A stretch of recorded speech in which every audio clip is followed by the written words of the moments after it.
All right, let me open up Steam. Oh, I'm so excited. We're not even done with Ace Attorneys after this. I still need to play Investigations too. Which, honestly, I'm so... Where the hell is it? Ace Attorney Investigation. I was looking for the song.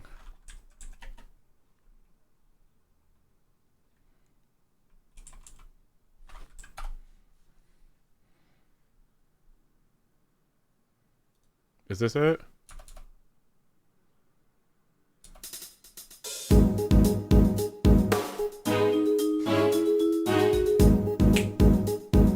Wait.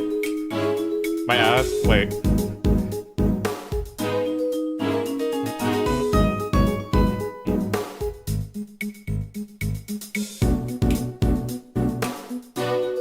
Wait.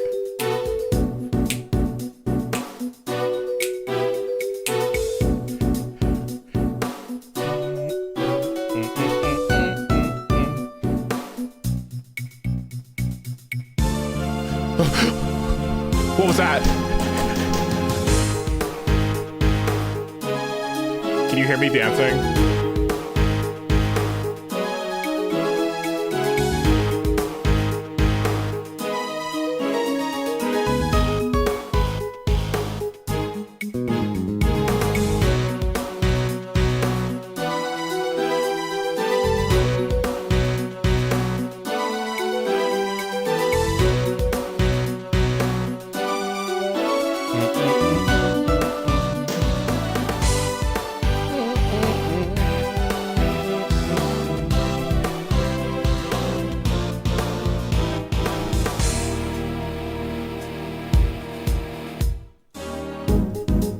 Like, I need to... we need to go.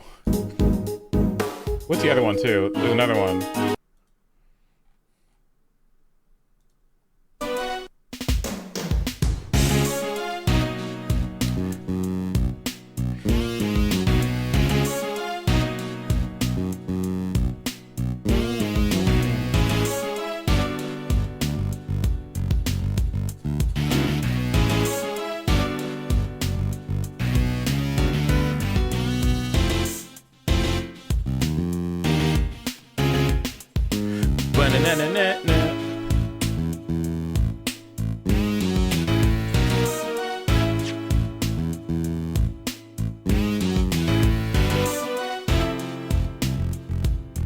DLC.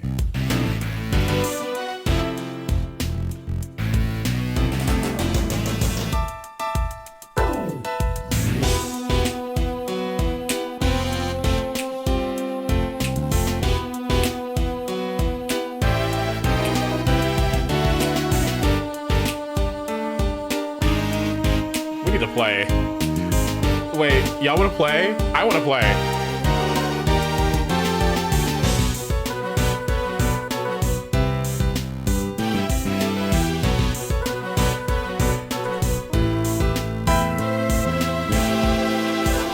There is this fucking character in it, and I don't know who he is, but he's like a snarky. Okay, from what I look at, he looks like a snarky fucking bitch, and he's like a conductor. So I think he's like a fellow prosecutor who conducts, and he looks so stupid, and I kind of love him so much. Oh, he looks so dumb.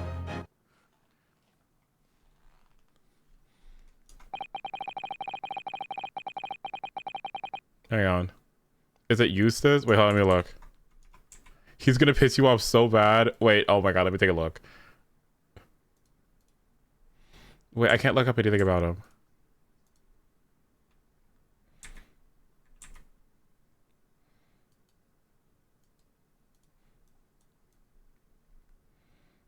Be careful. Okay, fine. All right, anyway. Well, the unexpected halt of proceedings set a clamor around the courtroom. But outside the Bailey, where the Londoners knew nothing of the secret trial within, it was a typical still night. Then, at a little past 8 o'clock that evening, Mr. Sholmes and his partner returned to Baker Street. Who fucking cooked? In lounge? Let me look.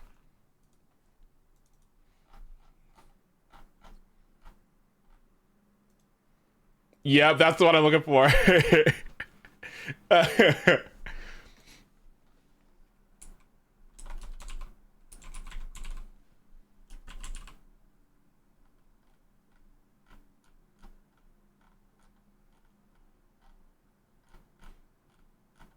Oh, this dude is funny. Oh my god. Yeah, yeah, this is the one. All right, anyway. Hello. Welcome. Hello, hello. Oh my god. I really can't believe these two are like an item, you know? What do you mean? I was not expecting that the whole game. What the heck? Ugh. Anyway. Put that down. Okay. We have returned, dear fellows. Welcome back to Britain, and thank you for your timely help. Think nothing of it. I believe you've had an even more wearing day than Mikitoba and I know. You could say that. We were on the brink of defeat in court earlier. So this prosecutor Asogi had you on the ropes, did he? And he's your best friend, you say? Well... he's not really the man I knew in Japan anymore. Kazuma's changed. Oh, Mr. Naruhodo. I mean, it's incredible to think he'd even entertain the idea of acting as the Reaper's assassin. Well, nevertheless, you must introduce me. After all, I've only ever met the young man as a corpse. When all of this started, almost a year ago now. Right, seriously, like... what was he doing with that child of his? Like, smooching lips with... we could... listen. They were solving mysteries together. Right. Mm-hmm. Right, right. Mm-hmm. Mm-hmm. Right, right. They were going on adventures. Oh. Mm-hmm. Gay, but needed to continue the bloodline. You know what? Mr. Shum still hasn't told us the truth about what really happened back then. About the motivation for what he himself described as the great detective's lie. Now then, I must say, it's really quite a journey, all the way to France. Well, it is another country, Mr. Sholmes. So, what's the news of Judge Jikoku? Where the hell is he? We took him to Scotland Yard. The investigating detectives there have a lot of questions for the man. Poor Professor Mikitoba. This must be quite a shock for him. Ah, yes.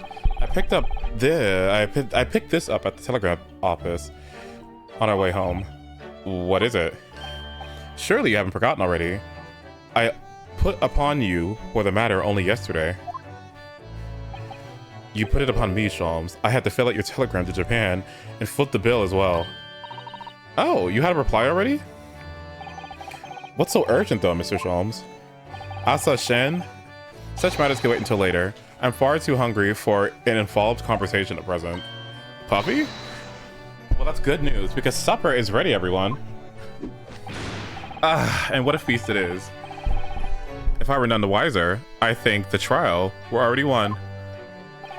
Roast beef, kippers, stew, steak, kidney pie, greens, beans, tomatoes, potatoes. Wait, hold on. Yorkshire pudding. Tomorrow could be a very long day, so eat up.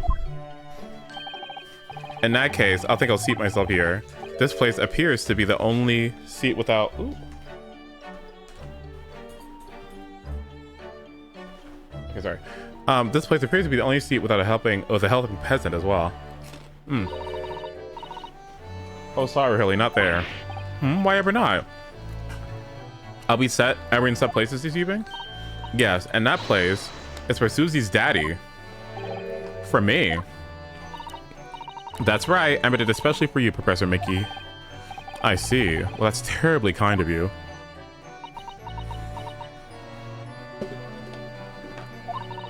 It's a shame, really. What do you mean? Well, for a brief moment, I believed. That Susie and I were half sisters, I mean. Oh!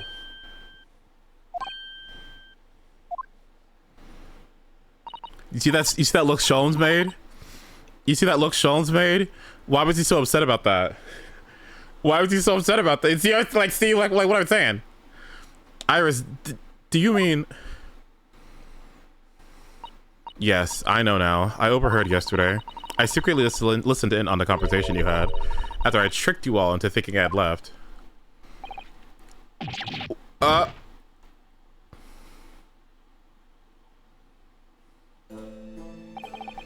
The misunderstanding arose because of the autopsy report from 10 years ago.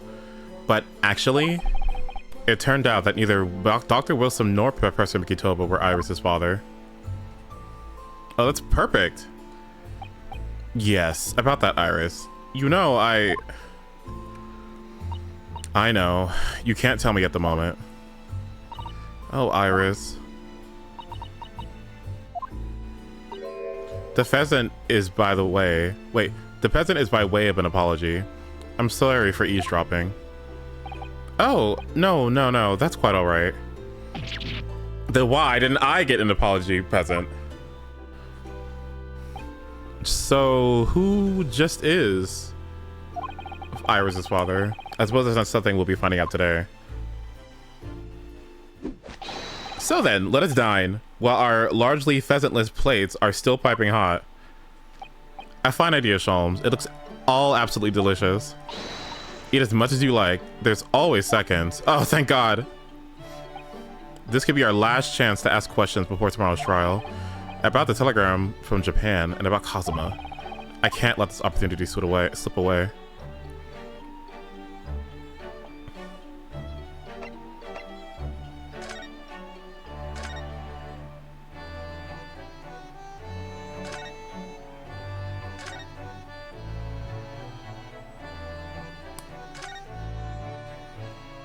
That's how I sit in the couch. With fucking shoes on, I'd beat your fucking ass. Mr. Sholmes, what are you doing? Surely it's abundantly clear. Did you overeat? That I wasn't brooding over Mikitoba's refusal to share his present with me. Nevertheless, I felt the need to withdraw from the social circle for a while and look on with hungry eyes. Ha. Sorry, Hurley, but I cooked that present especially for Susie's daddy. Even though I played the role of father to you for far longer. Mr. Sholmes, could I discuss some things with you? Certainly, my dear fellow. I find myself quite in the mood for a spell of conversation. No doubt, you're hungry to learn more of my deep love of game. I can probably contain my curiosity on that one. You needn't look at me in that fashion. In what fashion? It seems that before we discuss the pheasant, we have some rather unpheasant matters to discuss.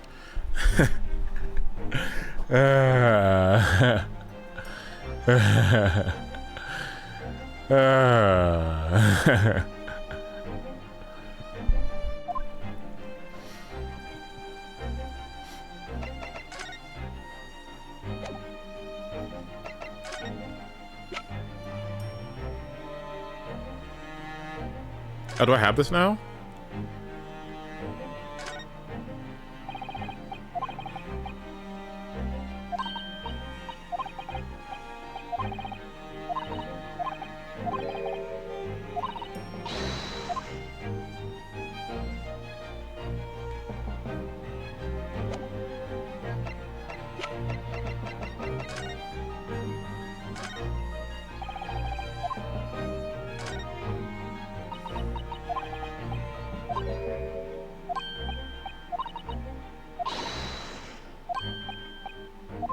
Excellent. Good to know. That is what I was looking for.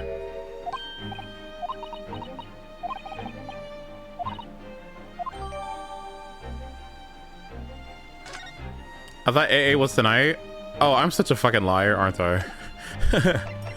Oops.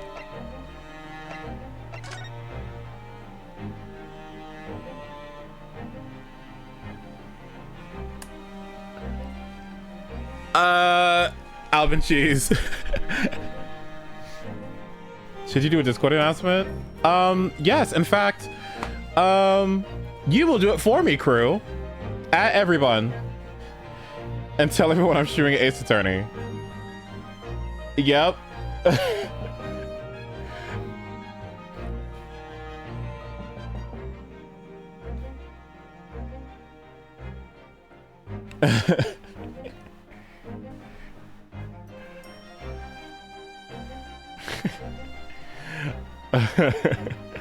You've been promoted. All right, anyway, do I have anything to present to you?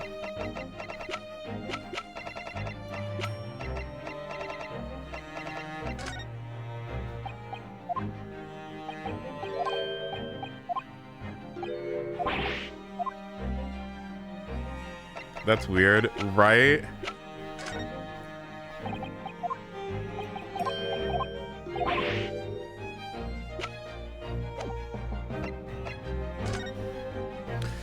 All right, what's going on? What's the telegram from Japan? So, what was in the telegram that you received back in Japan then? This? I think my lucky stars that it arrived in time. Record found as indicated. Duplicate follows. K. Asogi, A. Shen, T. Gregson, J. Wilson. I know what this is. Do you know what this is? Who knows what this is?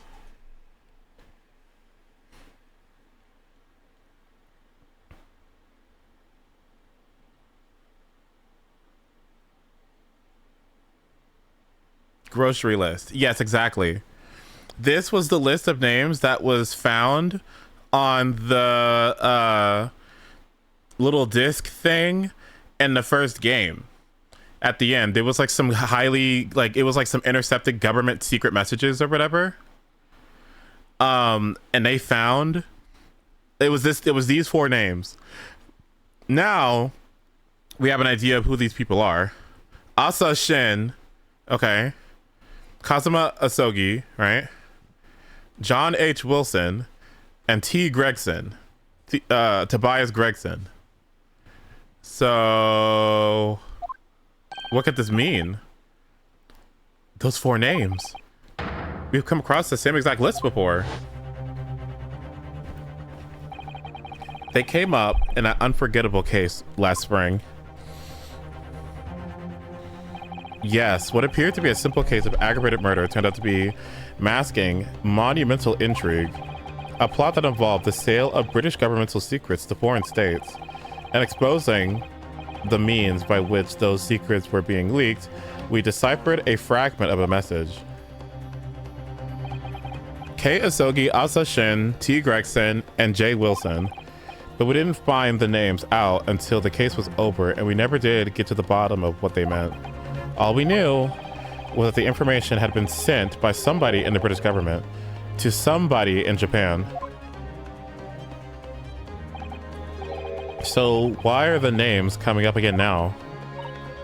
Yes, where did the sender of your telegram discover them, Mr. Sholmes? I have here the message I wired yesterday. Allow me to read it to you.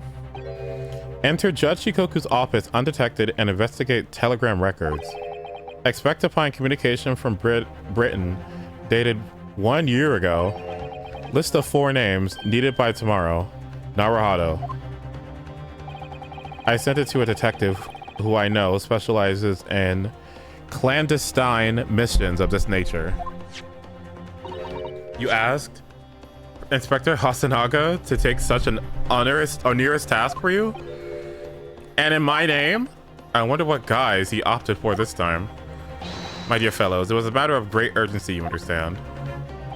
Anyway, the list of names was found in Shishiro's office, as Sholmes predicted. So you mean that mysterious collection of names that was sent from Britain to Japan was... It was sent to Judge Shikoku. He was the intended recipient. Now, what does that mean? I don't believe it. But that doesn't actually answer the question of what the names of the list actually signify. What's the common thread between them? I did formulate a hypothesis about that. Oh, that's a new look for him. But without a shred of evidence, I couldn't possibly have shared it. He says couldn't. He looked deadly serious for once.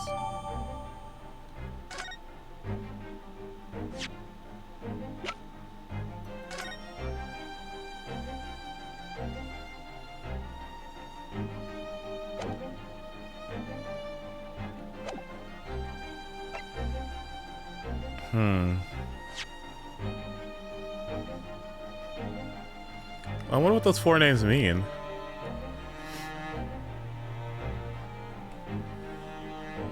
Are they names of people?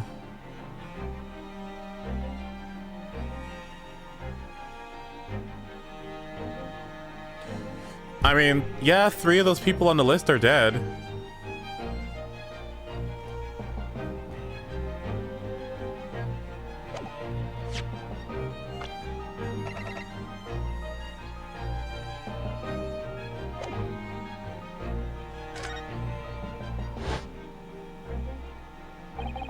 That tragedy we had to go through on the SS Berea was all for nothing. Cosmo wasn't dead at all.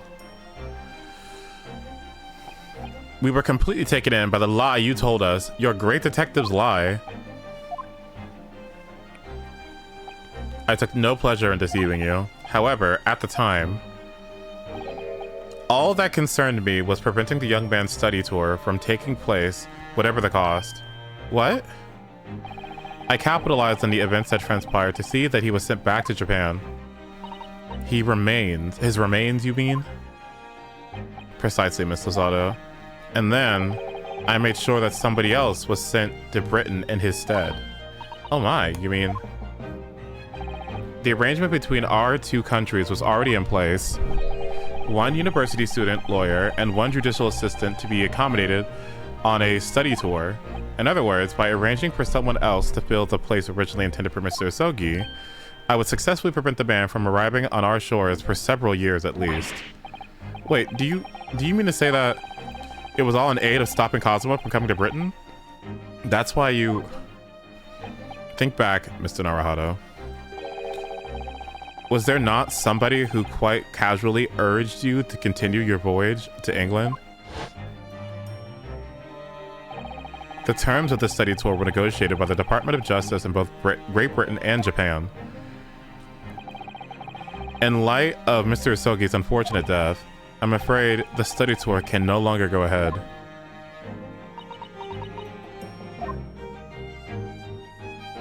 My dear fellows, the majority of problems have an extremely simple solution, you know. All you require is 1 lawyer, and the study tour can continue, surely. But there is no one else with the necessary qualifications, Mr. Sholmes. We know no other lawyer. The voyage to London still promises a good month of time. Ample opportunity, I would say, to find yourselves another suitable lawyer. So, you manipulated me? I often remarked on the extraordinary lengths to which our friendship will drive a man. I was quite sure that you would rise to the challenge for your late friend. I don't believe it. But if it was all contrived, I mean, what happened was treated by the authorities as murder. A woman was mistakenly arrested as the perpetrator. What do you suppose became of her? Naturally, I didn't allow the misapprehension to have any serious repercussions. I subsequently explained everything and assisted the unfortunate soul in finding the foreign refuge she sought. I seem to remember Miss Lozado and I had rather strong words for her. Well, she was certainly not devoid of all guilt. She deserved every word, I'm sure. I wonder if she made it to America then. I'm afraid I simply cannot comprehend it. Why would you go to such lengths, Mr. Sholmes? I agree. I wonder why he was trying to stop him from going to Japan. Why were you so determined to stop Kazuma-sama from reaching Britain? Well, that's what... yeah.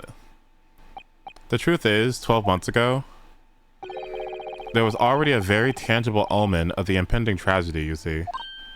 Oh! An omen that, at this very moment in time, is close at hand. An omen of all these tragic events that already existed a year ago is close at hand. We need to find out exactly what Mr. Sholmes knows. Oh my god.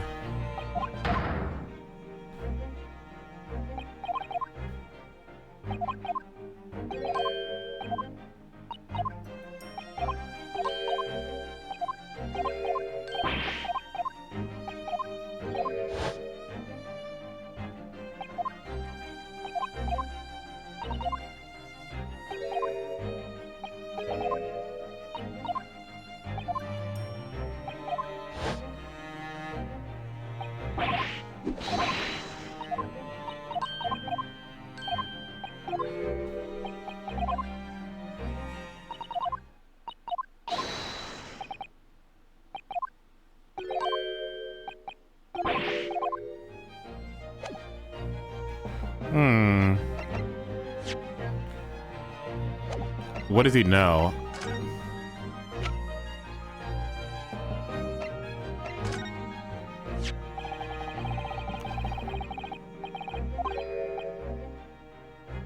There was no room for doubt with your instructions in his telegram, Mr. Sholmes. You were very clear that it was Judge Ikoku's office that should be searched, so you obviously knew that's where this list of names would be found. But we only learned of these 4 names just over 6 months ago now, and only because they appeared as a part of a top secret government communication that was leaked. That's true, yes, but at the time you were unaware of the background. You see, those 4 names were wired to Japan around 6 months ago. Before that, approximately this time last year, in fact, when you both were still in Japan. Really?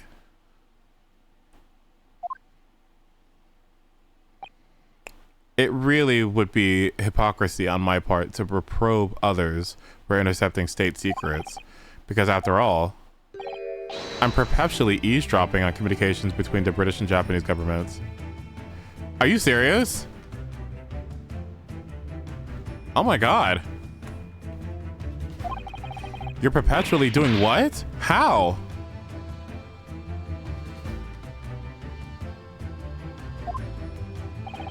Never mind the details, but you should know.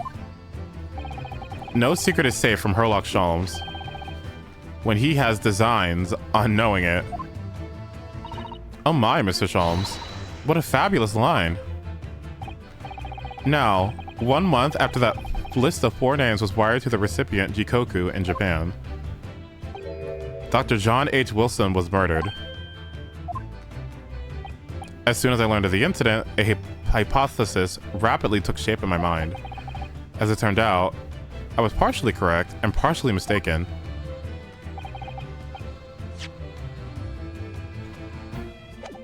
I have an idea.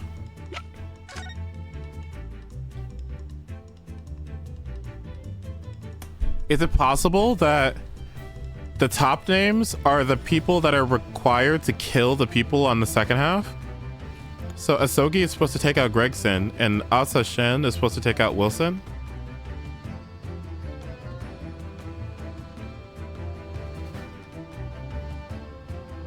What do you guys think?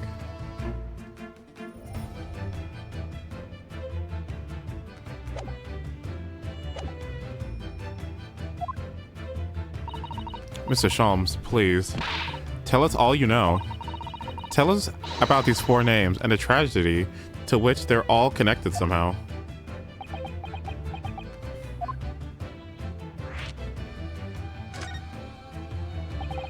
As I said, when I learned of Dr. Wilson's murder in Japan, my mind immediately turned to those 4 names because, you see, there was someone else on that list who I believed to be recently deceased. What? Who? Ah Shin.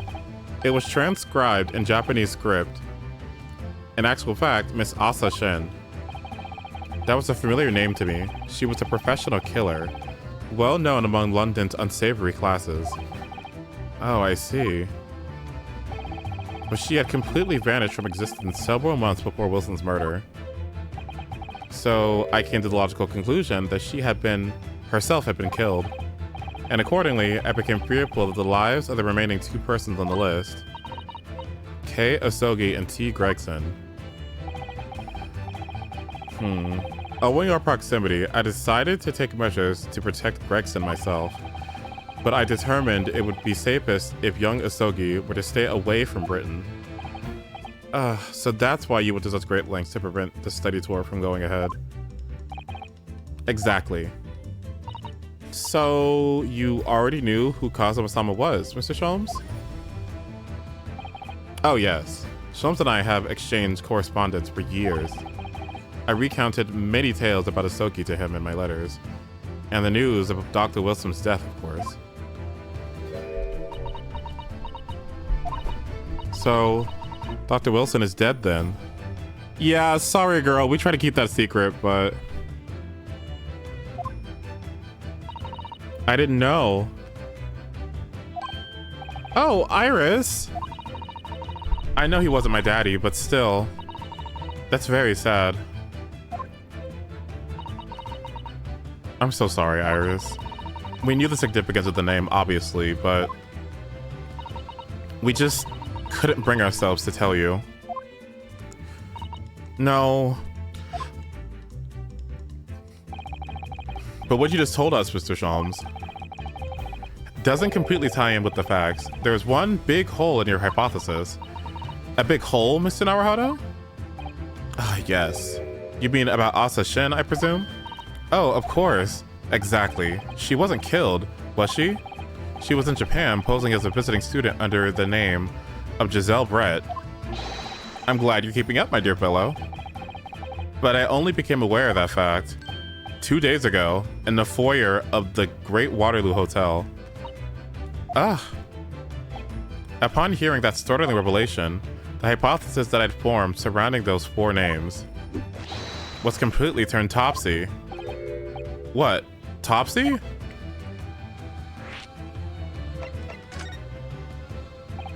What do you mean when you say your hypothesis was turned topsy, Mr. Jones?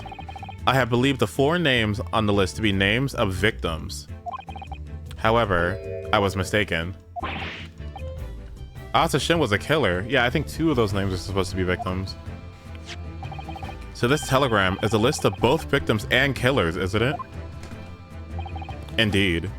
And it would seem that Miss Asa Shin was dispatched from Britain with the sole intention of dispatching Dr. Wilson, her visiting student status being merely a front.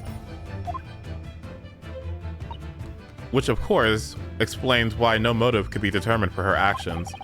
So the real reason Dr. Wilson was killed by Asa Shin is because he was the target of an assassination. But why? And forearmed with that knowledge, fresh consideration of this telegram puts the list in a very different perspective. What do you mean? Well, does it not strike you? There's another among the 4 who subsequently became a visiting student. Uh-oh. Wait, you mean... But of course, a name that you know only too well. You mean Kazuma? Oh! He did say in court earlier today. Yes, on the 31st of October, I accompanied Inspector Gregson to Dunkirk in order to carry out a mission. And the mission was the assassination of the Mark. Young Mr. Asogi accepted that mission a year ago now. Surely not. In conclusion, this document is a contract of sorts. An international agreement, one might say. Detailing an assassination exchange. An assassination exchange? How could Kazuma possibly have got involved in something like that?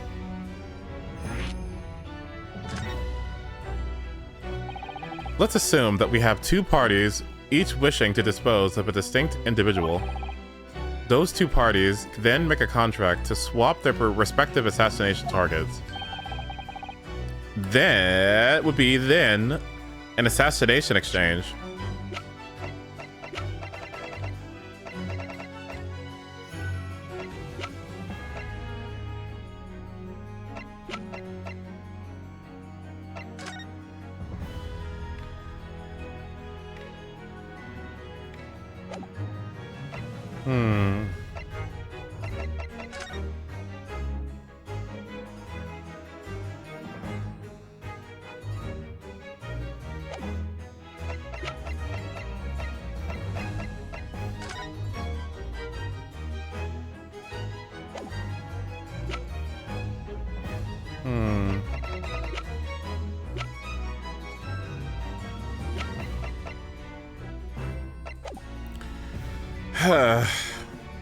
So to begin with, the British assassin was dispatched as a visiting student to Japan, where she kills her target.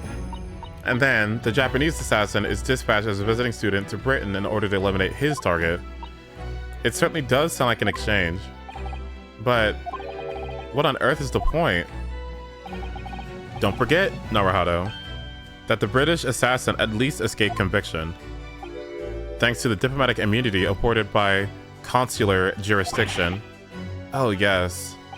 Such jurisdiction would be null and void under the terms of the new treaty between our two countries.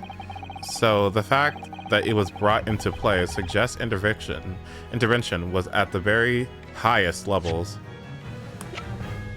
Which is what I was saying, like their respective countries are in such a disparity of power here, right? That to me, it makes me think that, again, Cosmo's father was blamed, right? Was framed. And for somebody else who is pulling the strings here, who wanted to take it out, all of those key targets. I'm assuming it's male Strongheart, but it's too easy. That's too obvious. I guess if it is him, we just need to figure out the connecting dots. That proves it. The highest levels. These murders were two sides of the same coin, linked not by a common motive, but by a contractual agreement. As such, they appeared utterly unrelated, yet in truth, the assassins were complicit in one singular devilish scheme. That disassociation and the safeguard of diplomatic immunity were, I believe, the motivation behind this plot. But wait a minute, Sholmes. If this telegram really is describing the exchange of assassins as you're suggesting, it would mean that the Japanese killer's target was never Shishiro Jikoku at all. It would mean Asogi's target was actually Inspector Gregson. What? Cosmo was here for Gregson? So Jikoku wasn't actually the mark? Yes, that's exactly what it would mean.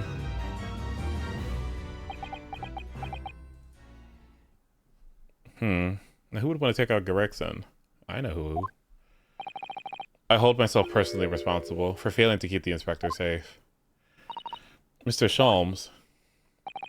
I told him of my fears and implored him to seek a transfer to an overseas position, obviously with the young pickpocket in tow. Yes, Gina. Come to think of it, but Inspector Gregson did mention that to us at the Great Expedition, that he'd be transferring to the Paris police and taking Gina with him. But without informing me, he engaged in one last assignment, it seems.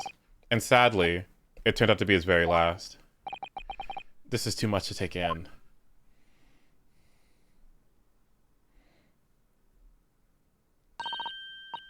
Okay, well, who's ready for some dessert?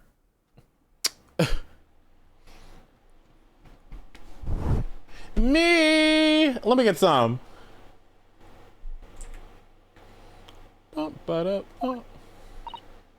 Isn't it Hurley? I mean, look at the time. It's quite right, Iris. We must conclude our preparations for tomorrow. What preparations? Well, I think I shall make my way back to my hotel room now. This has certainly been a night to remember. It is a bit sad, though. I mean, I like the idea of you being my dad. Because then, Susie would have been my big sister. I'm sorry, Iris. I know, Iris. I was thinking quite the same thing. Were you? But if somebody like me would be worthy, I would be delighted to become your sister. What? Really? Oh yes, without question. So, you'll teach me all the ways you know how to throw Runo to the floor? Yes, yes, of course. It would be my pleasure. You didn't have to agree quite so readily. Oh, but wait a minute. If Susie's gonna be my big sister, you could be my big brother if you want, Runo. Huh? I mean, yes, of course. If you'll have me, I'll gladly be your brother. Well done, Iris. We must be always mindful of feelings. I raised you so well.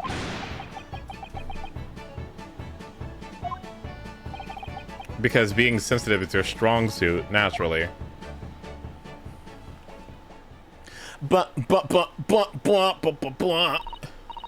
Right. I'm going to work extra hard for tomorrow now. Because it's for my big brother and sister. Aww.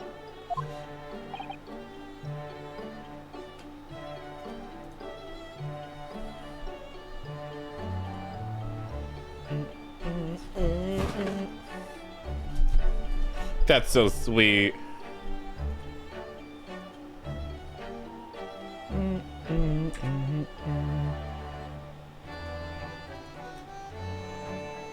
Hi. Hello. Jump scare. I need to put myself on the other side, don't I? So I can't know how to block text. Meow. Well,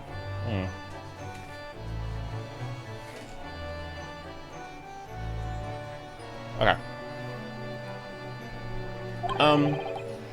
What is all this talk about preparing for tomorrow? Preparing what? You'll just have to wait and see. I'm floating. Oh, shit. Good luck in court tomorrow. I'm expecting a sterling performance. I'll do my very best, of course. I don't know why I did this. I'm about to lay down. So the overnight break in the trial's proceedings became a crucial turning point, exposing new truths while as posing new conundrums. That lists up the 4 names on the telegram in Judge Shikoku's office, and the extraordinary assassin plot in which my best friend somehow became involved. I felt as though I had been plunged into an even greater darkness all of a sudden, but at the same time, I felt sure I would see this light very soon again. Because I was lucky enough to have the most wonderful family in the world standing steadfastly behind me. Aww.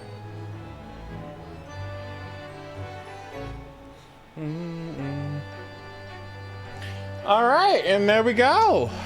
All right, who's ready for some Star Rail? Who's hungry?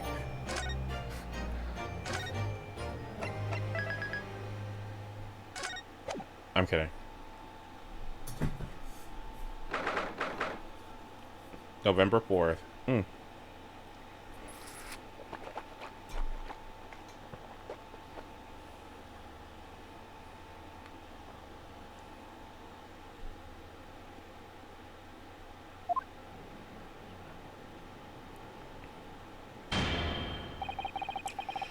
Before we begin today, I have a brief announcement. As with the closed trial 10 years ago, some astonishing facts have come to light in these proceedings. The revelation that the well-known Reaper is actually an organization illegally executing its own brand of justice, and the discovery that a respected yard inspector was at its heart until he himself perished in an assassination plot. Well, I say to all members of the judiciary here present on this occasion that we will stop at nothing to uncover the whole truth behind these disturbing findings. Counsels, you will undertake this trial with the resolve to pursue the truth to the bitter end. Resolve, yes, that is my intention. My lord, if I may inquire, the defendant may speak. On what grounds is Kazuma Asogi permitted to continue his role as prosecutor? He has admitted to colluding with the victim in a plot to assassinate an innocent man. He shouldn't be enjoying the privilege of freedom, let alone be leading the prosecution. I submitted a written petition to Lord Strongheart, requesting that judgment of my transgressions be delayed by 1 day. You did what? In today's proceedings, I intend to expose everything.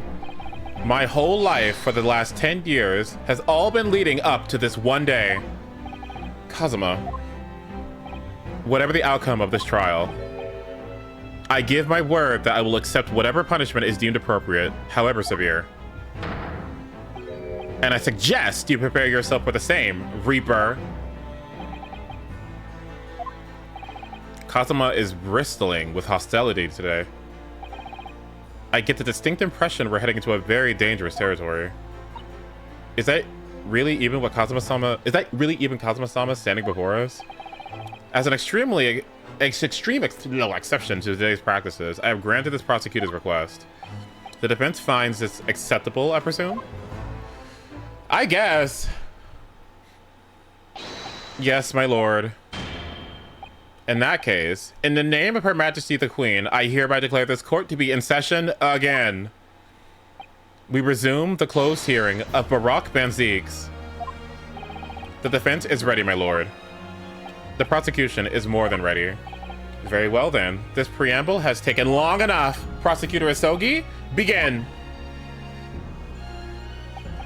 As you wish, my lord. The prosecution calls the first witness to the stand.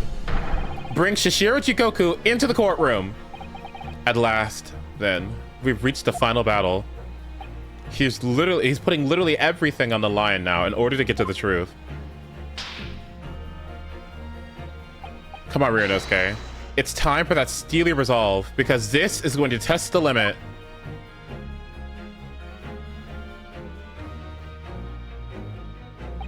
Witness, state your name and occupation for the court. Huh. So it was you who issued this, was it? Your subpoena. I did what was necessary. Ha ha ha ha ha. Well, look what the young man has become. I didn't think I'd see the day when you'd take that tone with me, I must say. The witness will ensure his responses are pertinent to the questions asked. My name is Shishiro Chikoku, a Supreme Court judge from the Empire of Japan. 16 years ago, this man came to London as a visiting student. 16 years later, he's returned to Japan.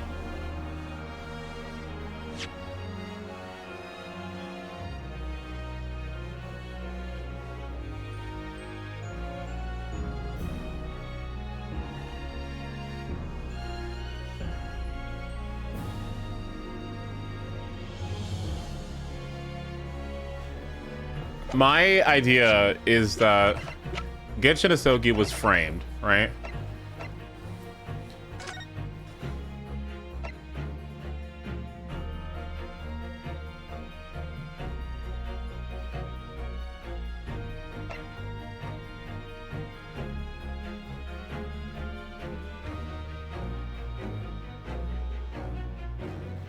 Any and all material possessions and wealth belonging to me in London be delivered to my son in the Empire of Japan.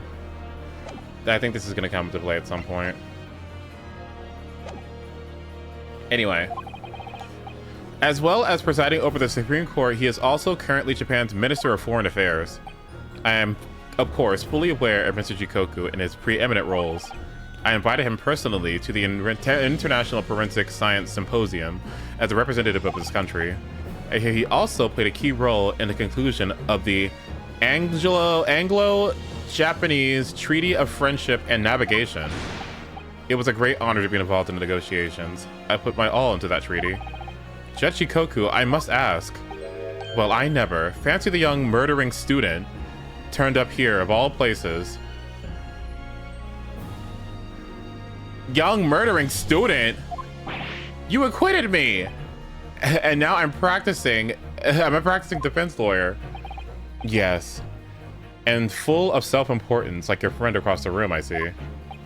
You came here to London by invitation to the International Forensic Science Symposium. But then, without informing anyone of your plans, you took a flight to France. Took flight? I had to object to that turn of phrase. Then explain yourself. What exactly were the circumstances?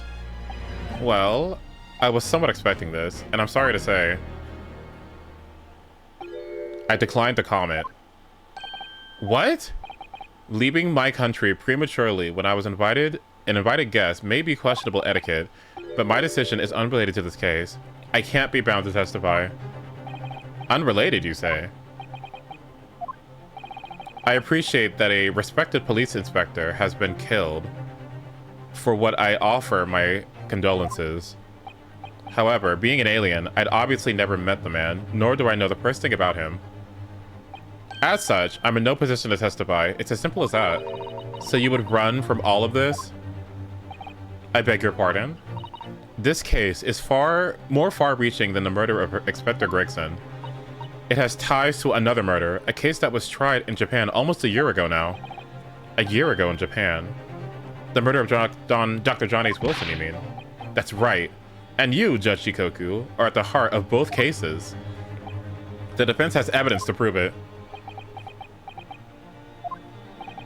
Well, Ryunosuke, I see from the look in your eyes that you're resolved to carry this through to the very end, too.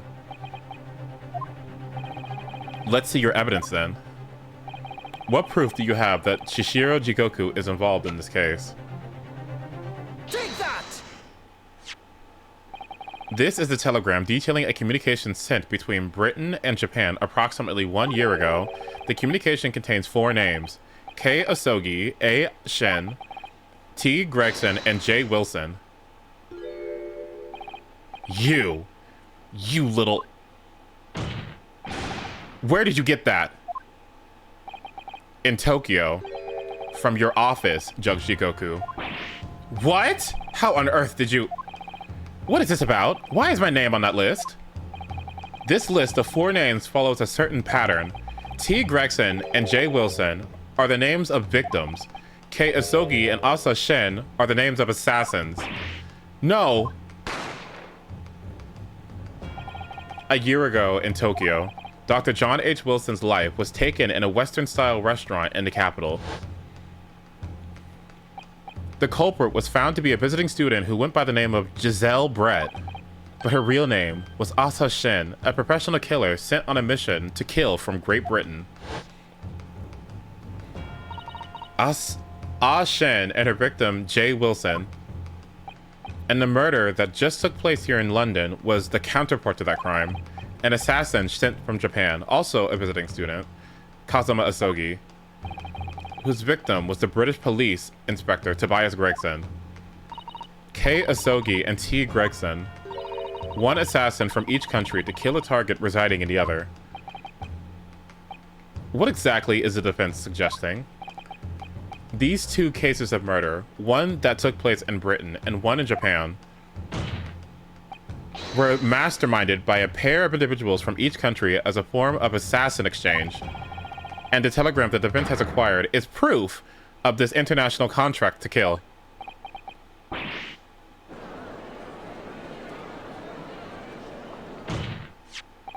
The telegram was found in your office, Judge Shikoku. In other words, the mastermind in Japan was you!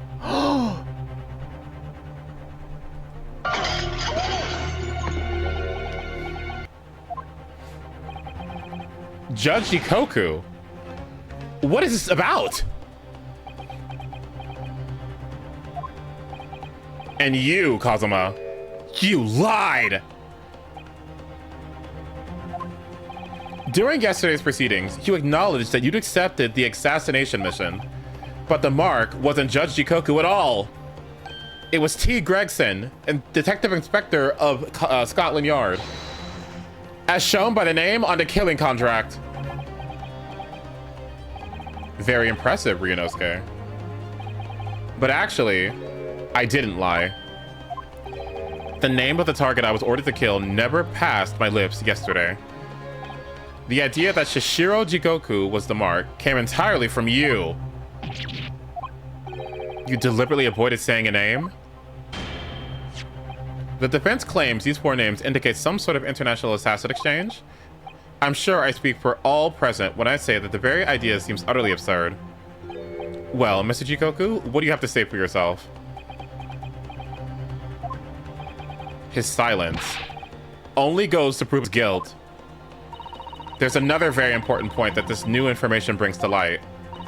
There's now a distinct possibility that the scene of Inspector Gregson's murder was in the witness's cabin aboard the SS Groose. Judge Shikoku, you have to testify now. To refuse will put you in contempt of court.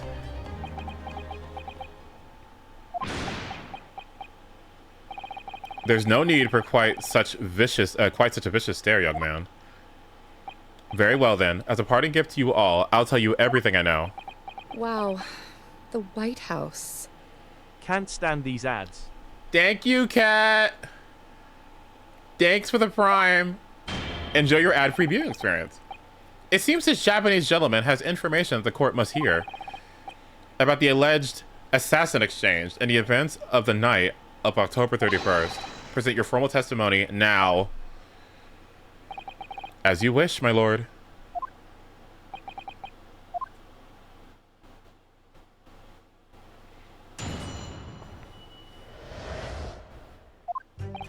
It's true that Kazuma Asogi was assigned the assassination mission 1 year ago now. The target was Inspector T. Gregson. That was a condition of the British study tour. However, in the end, something happened that meant the young man was unable to carry out his mission. On the evening in question, a member of the crew was on duty outside my cabin at all times. If there had been a shot fired, the crewman would have heard it, so clearly I can't be involved. Didn't you give that man money? So you admit it then, as this communication suggests.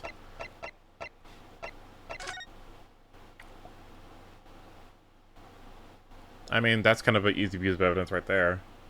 All crew members are required to assemble on the main deck at 10 p.m. in order to review evacuation procedures. The drill will take 20 minutes. Crews to assume duty as the drill is over. This is dead. It died at 5. Okay, 5 p.m. Wait a minute. Was this manipulated then? Was it actually at 10?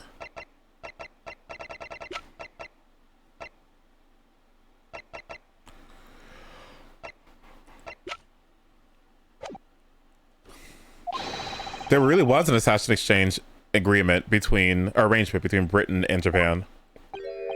A political endeavor at the highest levels, not something I can discuss here. To use such a worthy practice as foreign study to coerce somebody to commit murder is the most appalling thing I've ever heard. Appalling? Well, it's easy to judge.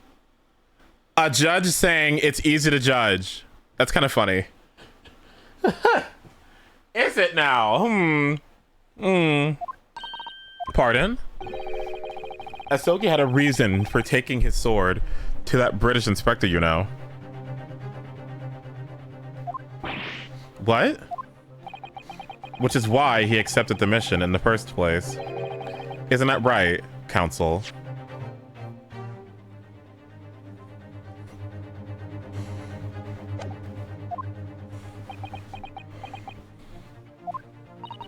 Kazuma-sama.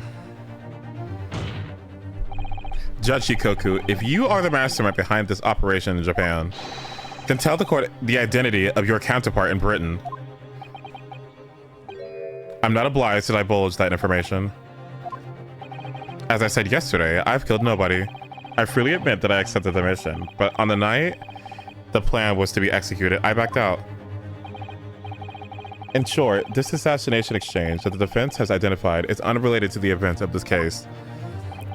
The crucial point is this. Your police inspector can't have perished aboard that steamship in Dunkirk. Because if he had been shot in the cabin, it's inconceivable that a member of the crew wouldn't have heard it. That's right. Gregson was killed after returning to London in the room on Fresno Street. And the perpetrator of the crime was the Reaper, Barack Banzeeks. The prosecution's accusation remains unchanged.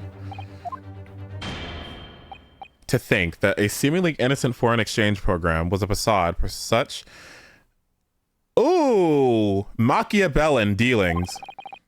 Clearly, it's a plot only a government minister and high-ranking judge such as the witness could hope to execute. Well, I seem to recall that it was someone on the British side who controlled everything. Be that as it may, it is not the place of this court to pursue this villainous assassin exchange plot. We are concerned only with the tangible evidence pertaining to the murder of Inspector Gregson. Is the defense clear on that point, counsel?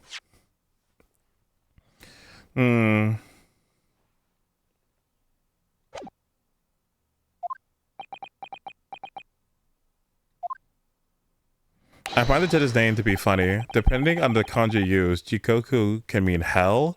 Oh my. Yes, my lord. I'll keep that in mind as I cross-examine the witness.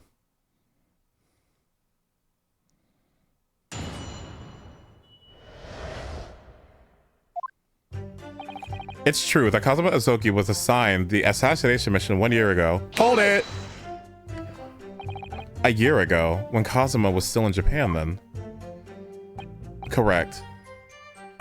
It was at the examination center for applicants for the study tour that I approached him.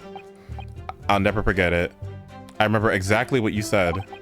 You just came out and asked me forthright if I'd consider traveling to Britain on an assassination mission. Surely not.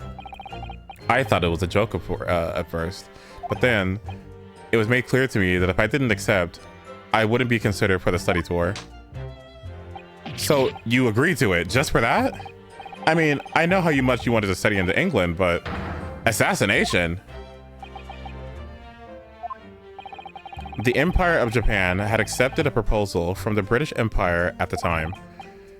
The agreement was to send a student from each... The White House. Oh. Marcella, thank you so much for the sub. I appreciate it. 50? Thank you. Oops. I appreciate that. Also, happy Easter, everybody. The Empire of Japan had accepted a proposal from the British Empire at the time, an agreement to send a student from each country to the others to deepen cultural understanding and friendship. But behind the scenes, the chosen students were to be given assassination missions. I had no choice but to accept the proposal that originated from my British counterpart. And that has to be because you're being coerced somehow. That has to be because you're being coerced somehow. It has to do with these Asogi papers. It has to do with him being framed. It has to do with that case that happened 10 years ago with Clint Van Zieks. It all is connected somehow, but I need to find the through point and how that is. I need more information, it seems.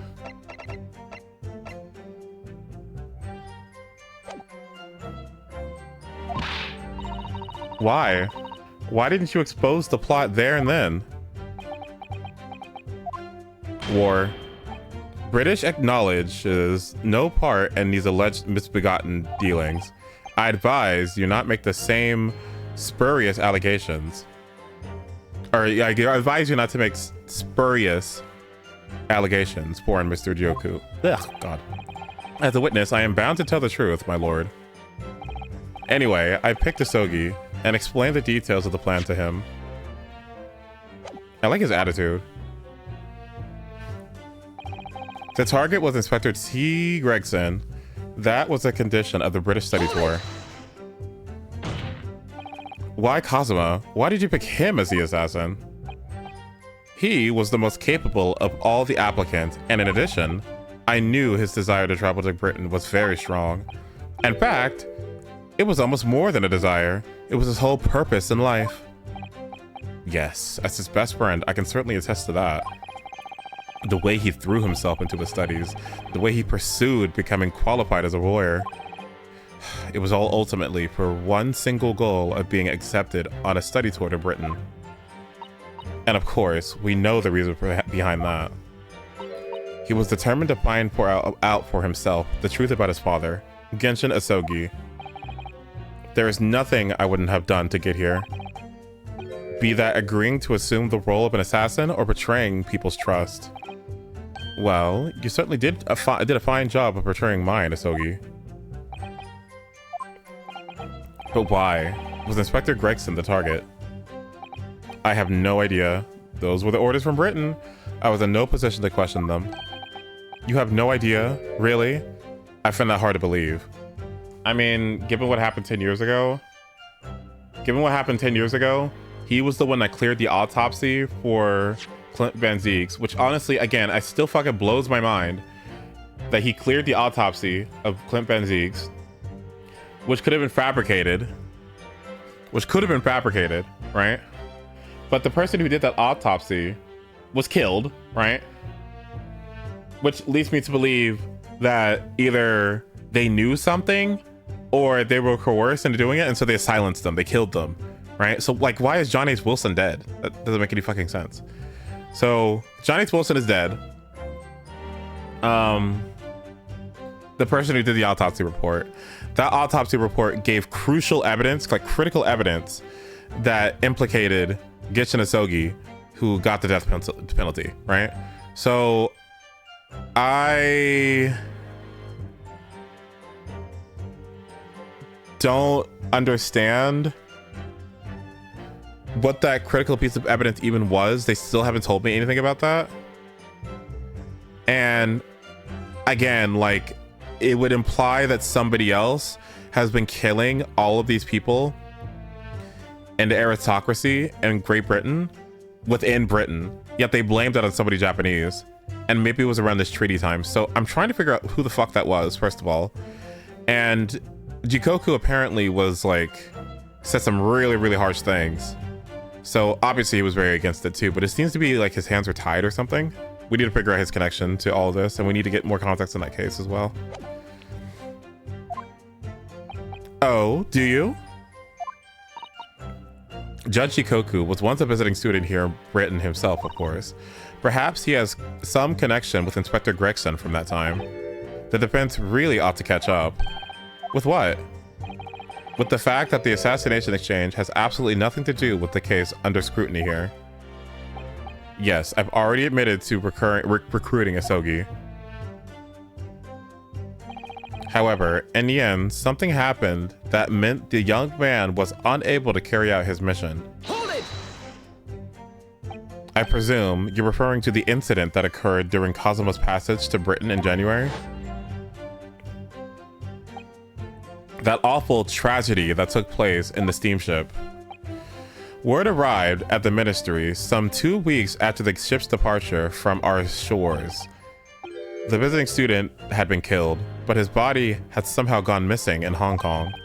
The news was wired to me from a detective I'd placed on the ship to accompany the assassin. Obviously, Kazuma didn't actually die at all, but he did lose his memory, including all details of the special mission. Did you not consider dispatching another assassin at that point? That was impossible, simply because that black-clad young student over there had already put himself forward as Asogi's replacement, and there was no way to stop him from reaching Britain. My hands were completely tied. So Mr. Sholmes' strategy worked perfectly. He predicted everything that would happen. Months later, my memory returned, but I never intended to go through with the assassination mission anyway. So, you were planning me right from the outset, were you? Is that it? He doesn't look very happy about this. I'd sooner be guilty of that crime than taking someone else's life. I was prepared to do whatever I had to in order to get myself here in Britain. This line of questioning has gone on long enough. All the court should be concerned about in the testimony given by this witness are the details relating to its relationship with Inspector Gregson and the victim's murder. In that case, as I've already made perfectly clear, I had no connection to the man or his death. And you have some means of substantiating this plea? On the evening in question, a member of the crew was on duty outside my cabin at all times. I mean, I could easily object to this right now, but outside your cabin in the first class area of the SS Groose, you mean? Yes, that's right. Not least because there was a murder of a student passenger earlier in the year, I imagine. The liner's operators have taken to posting a crewman outside every first class cabin door. I can confirm the presence of the crewman guard myself. What do you mean? Because I accompanied Inspector Gregson to Dunkirk that night. I witnessed it with my own eyes. There was a well-built gentleman, yeah, he's well-built, crewman standing guard directly in front of the door to the witness's cabin. At that particular time, of course, I'd gone to the ship's dining room for dinner.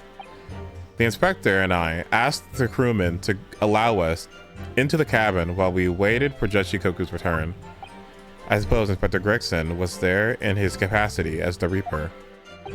He was intending to take the witness's life. Exactly. As I said numerous times now, I had no intention of killing anyone.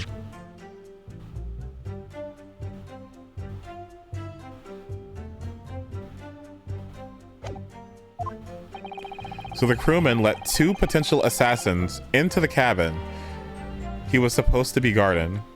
Oh my god. The crewman let 2 potential assassins into the cabin he was supposed to be guarding. What a joke. Oh my god.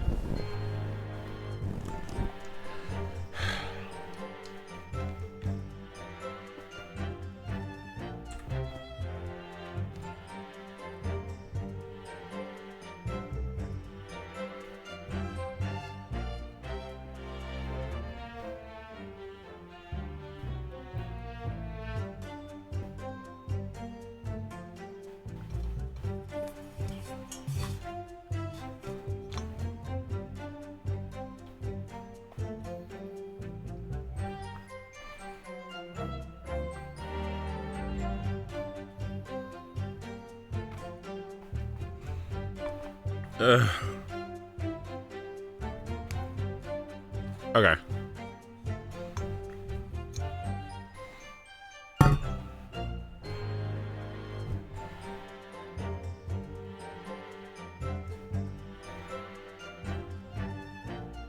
I want some chicken, dude. Anyway. Not the most convincing of centuries, really.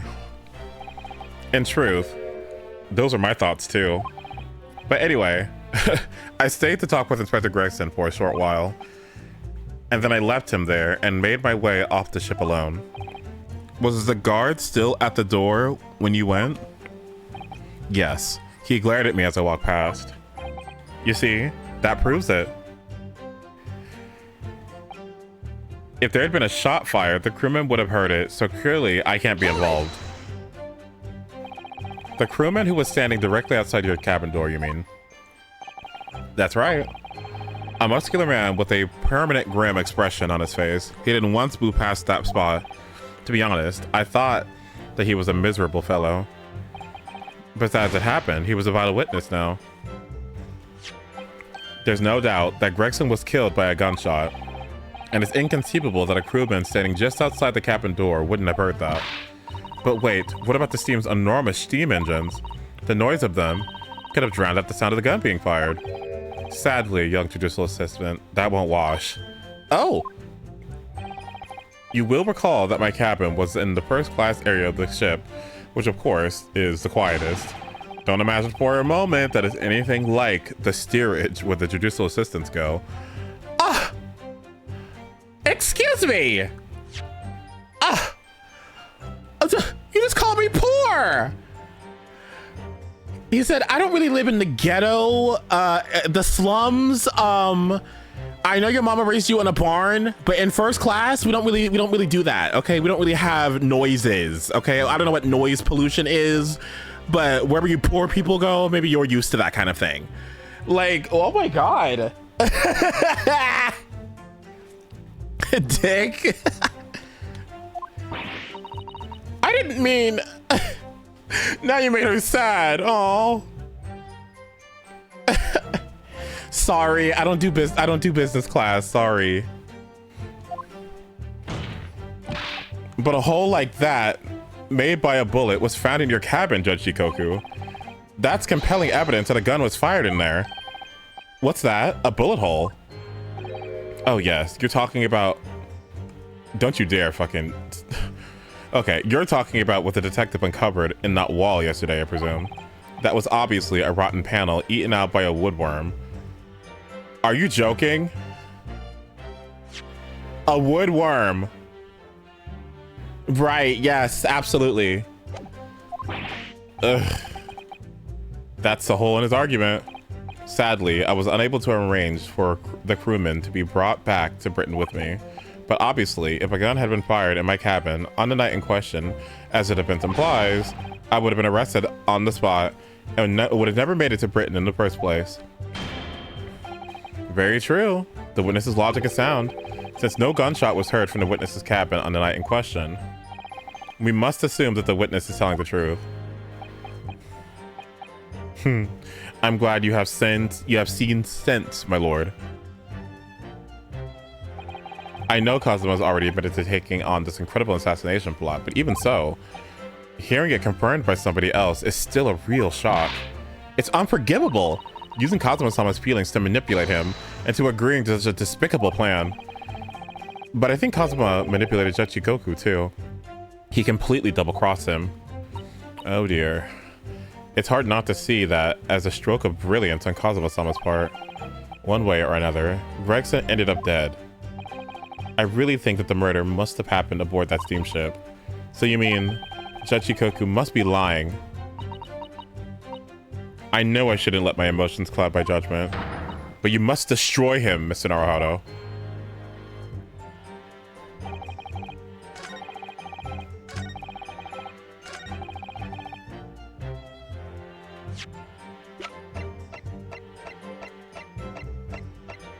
Objection! Yes, as the court has heard, there was a crewman posted outside Jachikoku's cabin. However, we can be sure that contrary to the witness's claim, the guard wasn't there at all times. What? I have here a notice of a particular event that was scheduled to take place aboard the steamship on the 31st. What? Where did you get that? It's evidence gathered by Mr. Herlock Sholmes. You were acquainted yesterday, if you remembered. Actually, can we not, like, tell us where we get sources? Oh, okay. Herlock Sholmes again. According to this itinerary, after leaving the port of Dunkirk exactly at 10 p.m. and for a period of 20 minutes, all crewmen of the SS Grus were to gather on deck for an evacuation drill. All crewmen were away from their post. And during that 20-minute interval, of course, any gunshots emanating from your cabin would have been heard by no one. Oh, he's mad. Why are you so angry? Look at him. Why is he angry, White Woman Jeff? He said,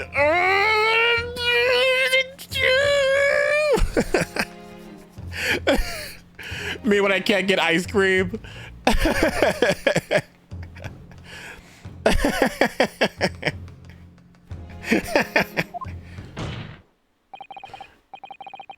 In summary, Judge Shikoku, you had ample opportunity to commit the crime. Objection! A 20-minute window of opportunity. That's an excellent find, Mr. Ryunosuke. But it amounts to nothing. Why? Because the witness clearly stated in his testimony that no incident occurred in his cabin, unless you have some decisive evidence that can show his testimony to be false. Your accusation is nothing more than conjecture. Very true. Well, counsel, Inspector Gregson was killed in Judge Shikoku's cabin that night. I'm certain of it, because the defense has evidence to prove it. You will present the evidence for the defense at once, counsel. What proof do you have that the victim's life was taken in Judge Shikoku's cabin on the 31st of October?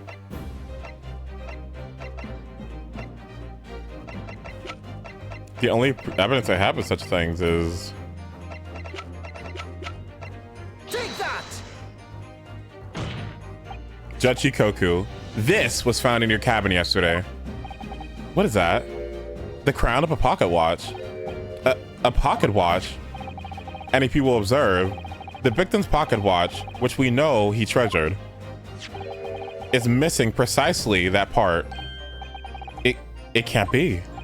Moreover, this crown is a perfect fit on the spindle protruding from the victim's pocket watch. Now, the fact that this was retrieved from Judge Shikoku's cabin tells us that the victim's watch almost certainly broke there. Ugh.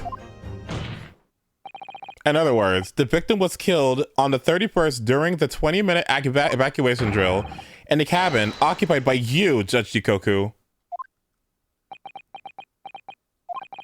Well, you're razor sharp, aren't you, you young murderer? Objection! Expertly maneuvered. Ryunosuke. and your argument sounds entirely plausible at first. But rather like this pocket watch, it's full of cracks. Yes, we get it. The time, blah, blah, blah. It's at 5 p.m., blah, blah, blah. Which would mean that this whole thing was premeditated because they could have just easily have changed the clock. Okay, we get it.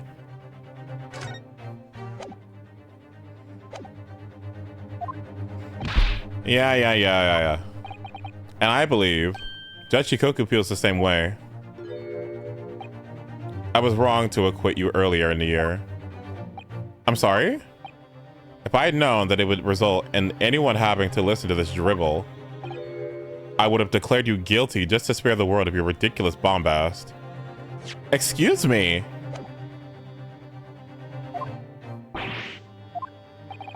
I think it's clear that the witness will have to give further testimony. When you hear what actually happened in my cabin that night, you'll notice the pitfall into which you stumbled. Prior to renewed testimony, I would like to clarify one point. The fact that this part of the victim's watch was discovered in your cabin means that you acknowledge that he was there, I presume?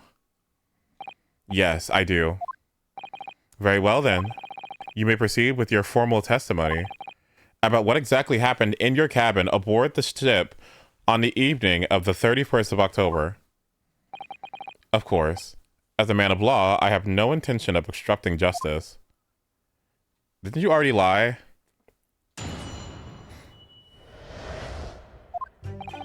I had a guest waiting for me when I returned to my cabin after finishing my evening meal in the dining room. When I walked through the door, a mustachioed Englishman was there, foolishly waving a gun at me. I soon took care of him with an Ippon oh god, okay. Ippon Seoi throw. Okay. Though, anyway, he couldn't wait to run away after that. I imagine his watch was broken when I threw him over my shoulder. It was nothing to do with his murder. The inspector was clearly killed having returned to Britain because his body was found in London.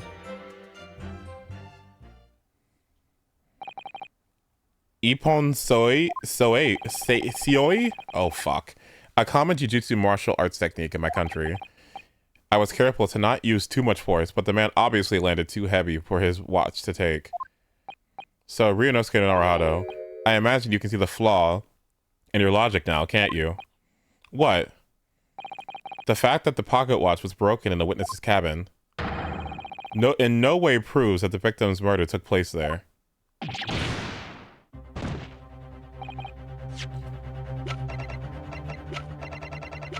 But you know what that does do? Doesn't this kind of like... But the time! The time!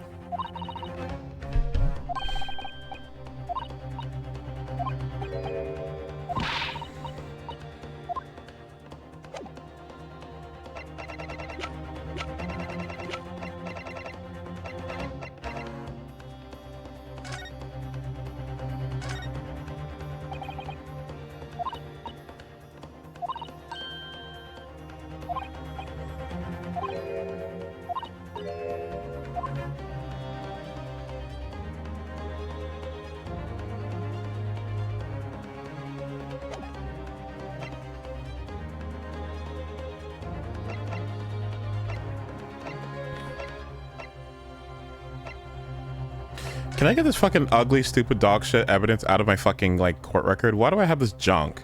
I don't need these dumbass fireworks anymore. Get rid of this shit. Like, what? Why are these here? Her too. What is she doing here?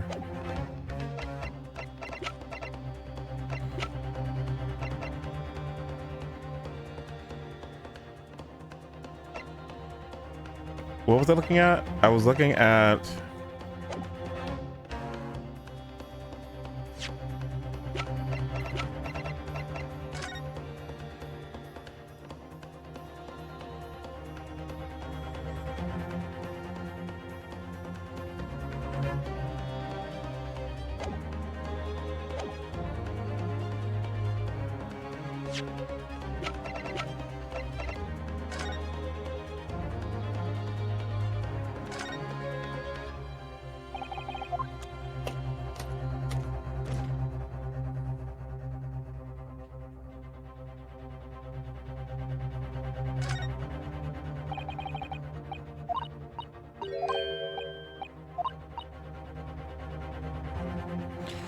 This blood was present at the scene in which Inspector Gregson was killed.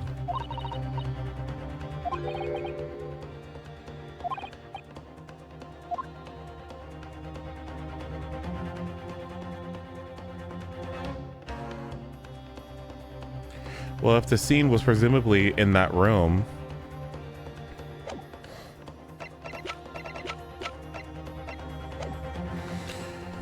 okay, but he didn't manage to pull the trigger. Yes, because he was merely the tactician, not the Reaper's hand of death. Well, the testimony appears to make perfect sense as far as I can tell. Let me express my deep gratitude for your understanding, my lord. But if this testimony holds, Judge Shikoku will be deemed to have no involvement in the case. Well, counsel, I really see no reason for wasting precious court time here with a cross-examination. What the fuck? Am I not allowed to give one? Sorry, my lord, but the defense has the right to cross-examine, and I don't intend to squander that. You're an embarrassment to your countrymen, not knowing when you've been beaten. In that case, proceed, Mr. Naruhodo.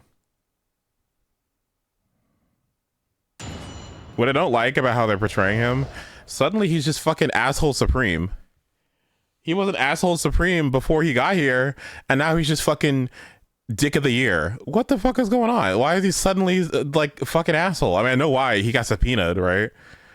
But like, why is he like got this attitude towards me and not him? I didn't bring his ass here. I mean, I guess I kind of did, but like, I didn't subpoena his ass here. Like, why is he being an asshole to me?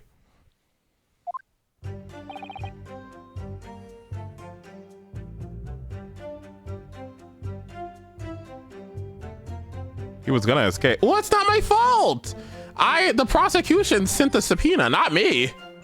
Like, so why is he being an asshole to me? Anyway. Hold it! Okay, the so-called guard posted at your cabin door had just let your killer pass, you mean? Apparently, Gregson told the crewman he was a police inspector, which was the truth, of course. I mean, I guess I'm working with the prosecution, kind of, yeah. But he wouldn't have had his identification with him, though. He had his trench coat and a mustache, not to mention the bag of chips. I imagine the crewman was convinced. But the man accompanying him would have had 2 swords slung around his waist. You mean me? Who else? Yes, that's true. You would have hoped that the sight of a few swords might have set the alarm bells in the guard's head. The point is, I left the cabin before its occupant returned, and I immediately disembarked the ship. Certainly, all I can tell you is that only the inspector was waiting for me when I arrived back at my cabin. And you entered without any inkling of suspicion? That's right, none whatsoever.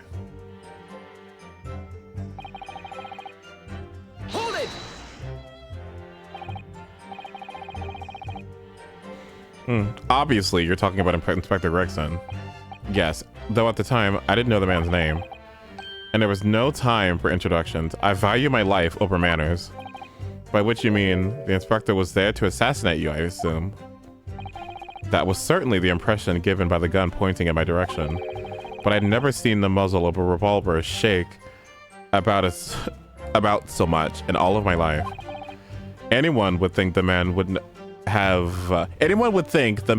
had never shot somebody before. Believe it or not, most of us haven't. Anyway, there was no time to call for help, the help of the crewman at the door, so I dealt with the man myself. Okay.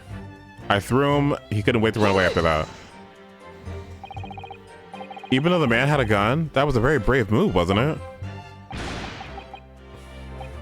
My Ippon Seoi is far faster than a bullet, I can assure you. But surely all that commotion caused the crewman to come in, didn't it? Yes, of course. He burst in immediately without knocking. The inspector hurled himself at the stocky fellow and just managed to slip past him to make his escape. The outstanding guard does it again. Luckily, there aren't many situations I can't get out of using a quick Ippon Seoi throw. I feel like I'm butchering that. I imagine his watch was broken when I threw him over my shoulder. It has nothing to do with this murder. Hold it! The crown snapped off, and the glass covering the face of the watch was cracked. Preferable to the man's head being pulled off or his spine cracking. Oh my god, wouldn't you say? Not that the man was spared for long. A bullet to the chest soon saw to that. But the point is, the broken pocket watch doesn't prove that murder took place. Absolutely not. All the watch proves is the power of my jujutsu throw. Whatever you say, it doesn't quite ring true that no shot was fired in that cabin, because there was an obvious bullet hole in the wall. What are you talking about? Is that what the star of your lowbrow detective stories told you, is it? Well, I don't care for such fiction. Haven't you worked it out yet, you little stripling? No murder took place in my cabin. The inspector was clearly killed having returned to Britain because his body was found in London. Hold it! But there's no evidence that proves the victim ever returned to London alive. Just a moment to think. Just take a moment to think that idea of yours through now, stripling. What? If the inspector was killed on the steam strip in France, how on earth could it have gone back to Britain? When people die, their bodies remain at that same spot. It's a devil of a thing. Well, then...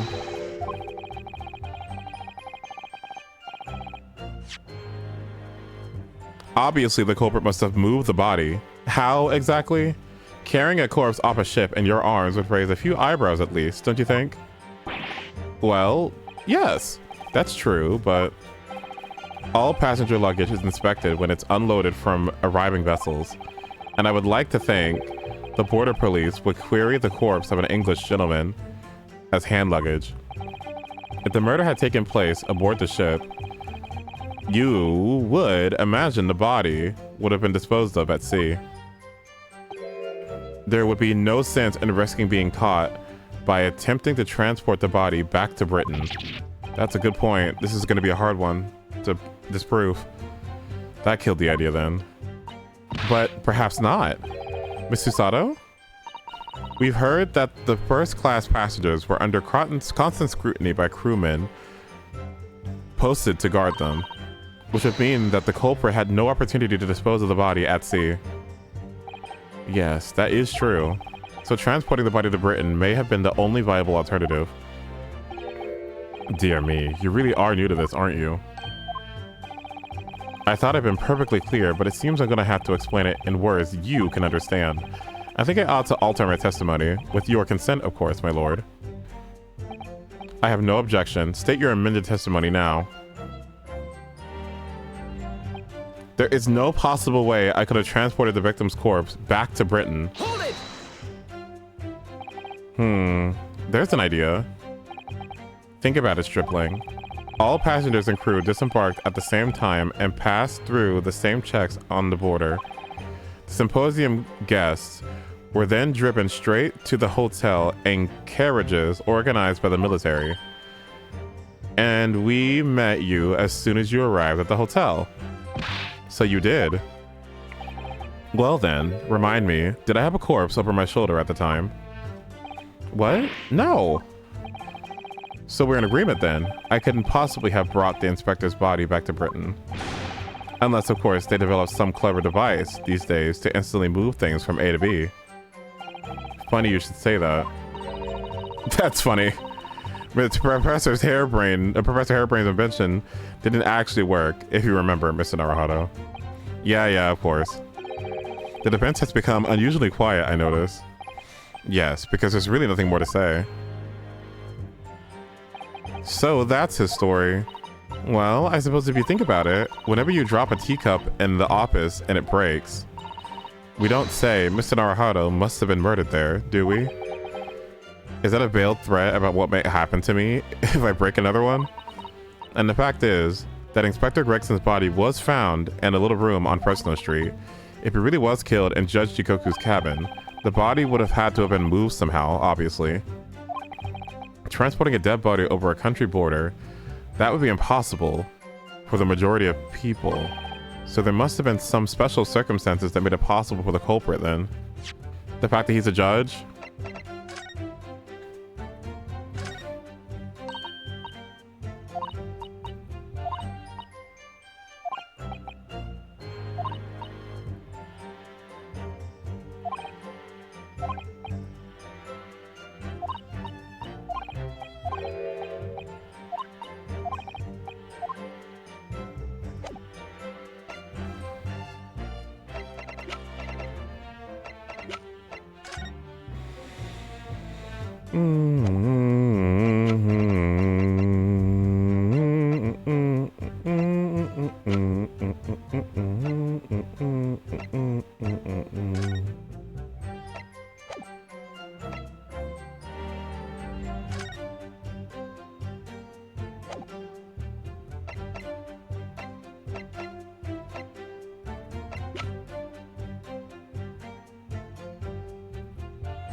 Special circumstances that made it possible for the culprit.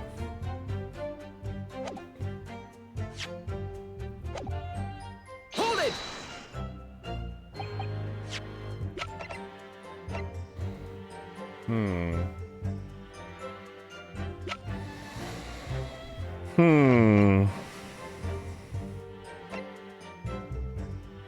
Ooh, how gallant!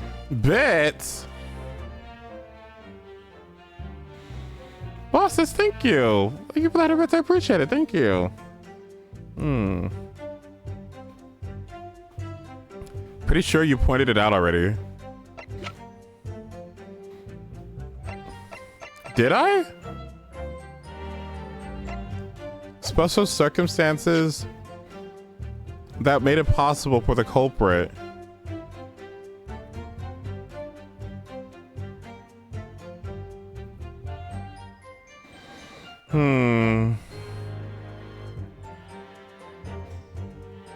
To move the body. I mean, I love this game too, but I'm kind of stumped here. Special circumstances. I mean, he is a judge.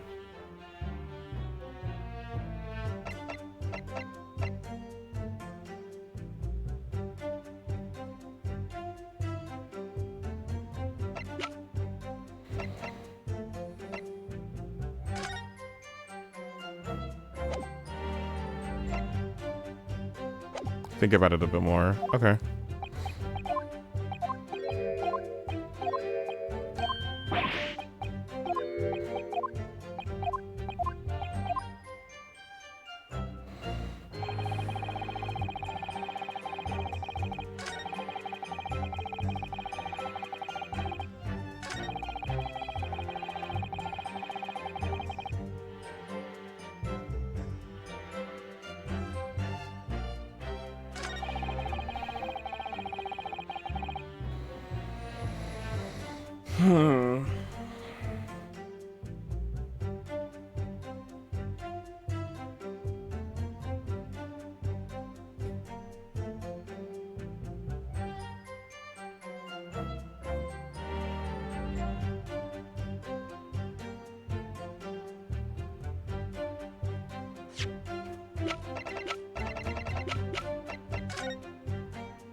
This was at the scene he was killed. Okay.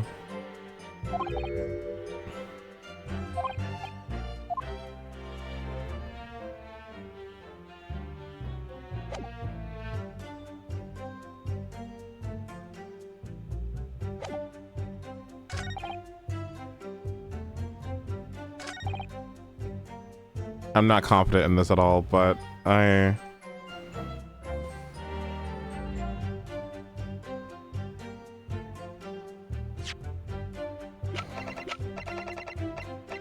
Objection! No.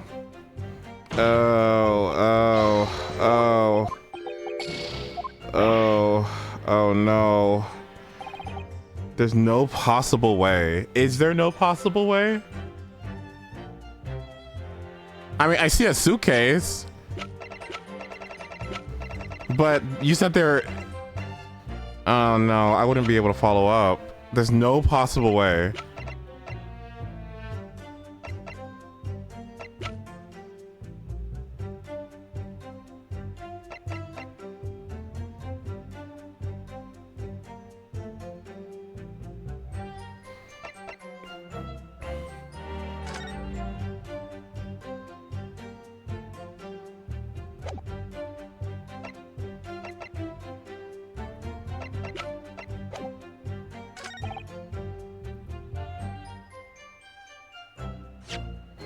The watch has nothing to do with this murder. Is that true?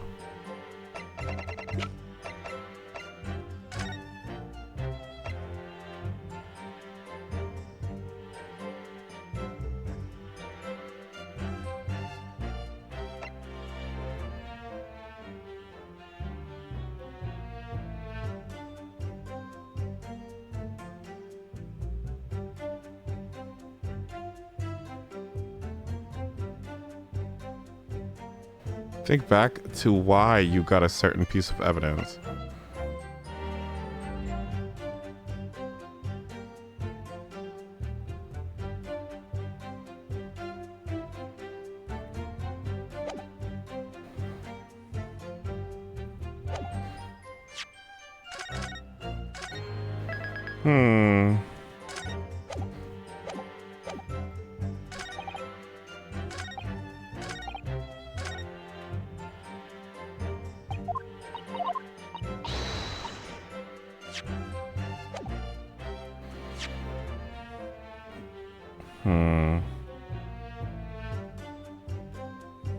If you drop a teacup in the opposite of breaks, we don't say you must have been murdered.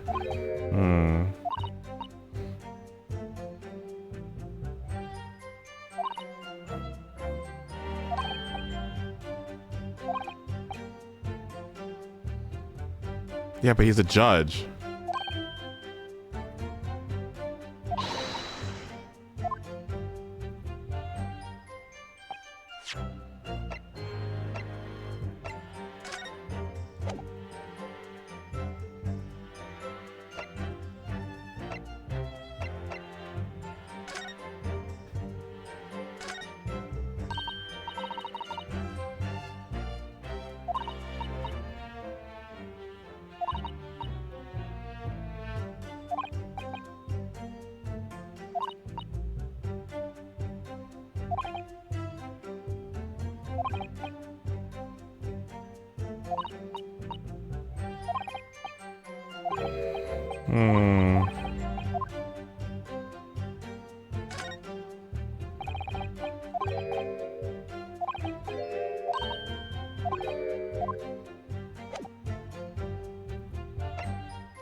Oh, this one's hard.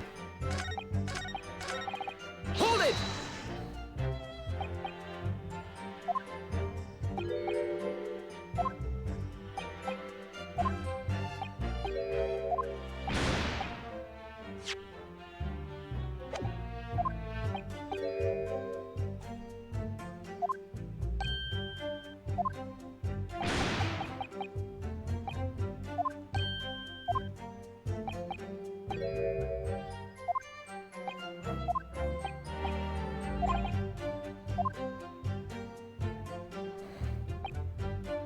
Hold it!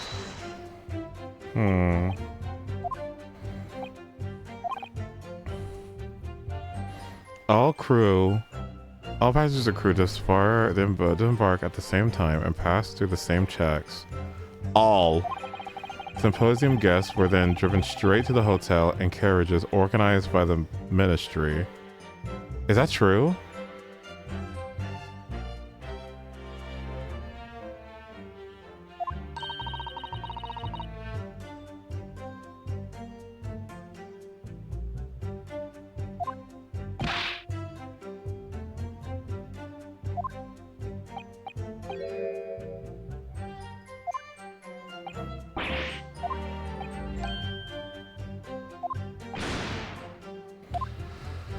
I mean, I could try it.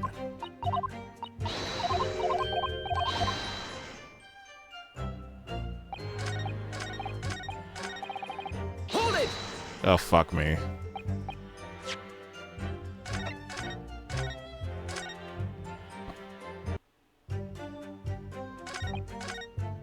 Damn it, Ace.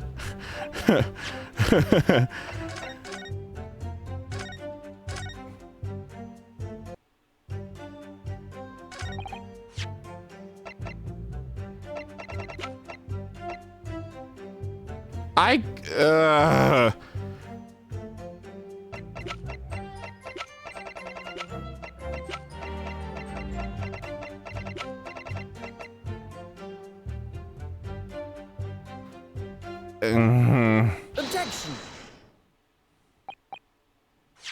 Are you sure? Like, are you sure? Like, are you sure? Because I don't know. Like, if it's okay, then, like, sure. But, like, are you sure? I don't think that's the same suitcase. Okay, because I'm like, I mean, he could carry it, right? Like, I don't, but... this is so bullshit. How did you find him? How did you find him? Oh, wait, let's think. How did we find him?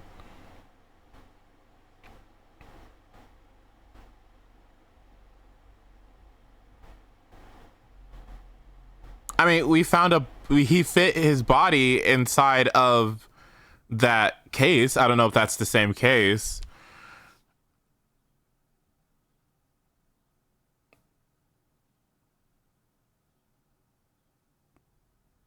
So how did that fucking blood spatter get on the metal chest? And wouldn't they have checked this? Wouldn't they have inspected his luggage? There was also no blood stain, at least from what I saw, inside his chest. Was there? I guess I need to check it out, huh? I mean, where is his luggage?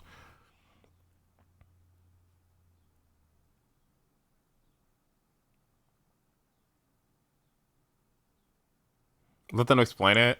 Yeah, I guess. Yeah. I'll allow this, I guess. There's no possible way you could have moved Inspector Gregson's body, you say? I would say the opposite is true. And what's that supposed to mean? Far from being impossible for you to. What? Far from being impossible you to do. The transporting of Inspector Gregson's body back to Britain is something only you could do. What are you talking about, Ryunosuke? Like, would they search a judge? If they searched everybody, then this goes down the water. Like this, you know, gets. But you're a judge. You're a prime. Like, you're really important. The Minister of Civil or Foreign Affairs or something, right? Did they also check your luggage? If so, how does this evidence, like, as well as being a judge, Mr. Jigoku is also, well, yeah, that's what I just said. Like, but I have no evidence to prove that. Which means he's exempt from having his luggage searched when he enters the country. Who said that? Who said that? Where'd that come from? Based on what? Nobody said that. That's Miki Toba said that. When? Where's the rule book? Hold on.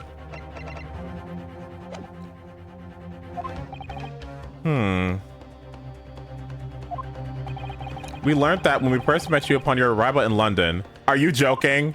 When? Did he say that?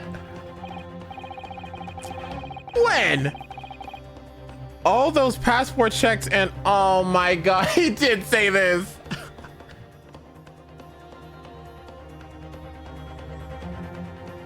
That was like 20 hours ago. Oh my. Are you really supposed to remember that? Did y'all remember that? I mean, you even commented that this would likely be important.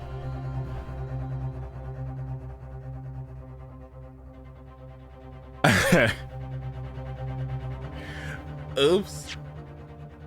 I would make a great detective. I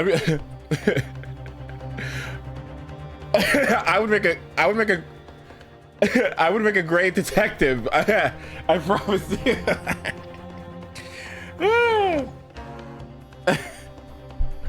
Who wants to, what's it called? What's the deduction thing called? For whom?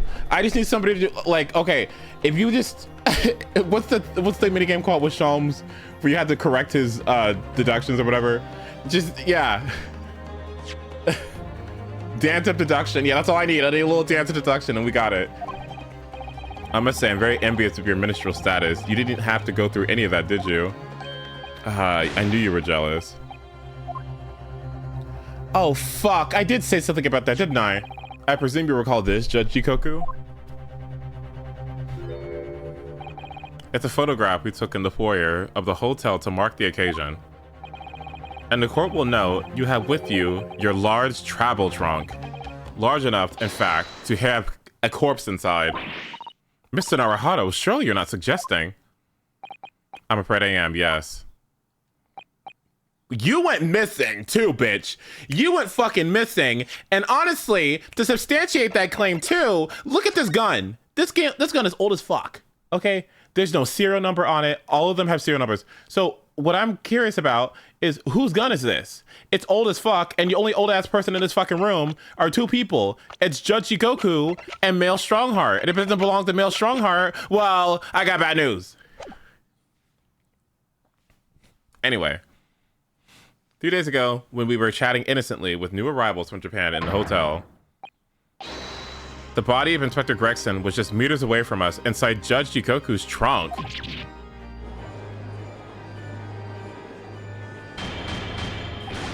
Bang, bang, bang! Order, order, order in the court. I'm skeptical, counsel, that a grown man's body could fit inside even the largest travel trunk. It could.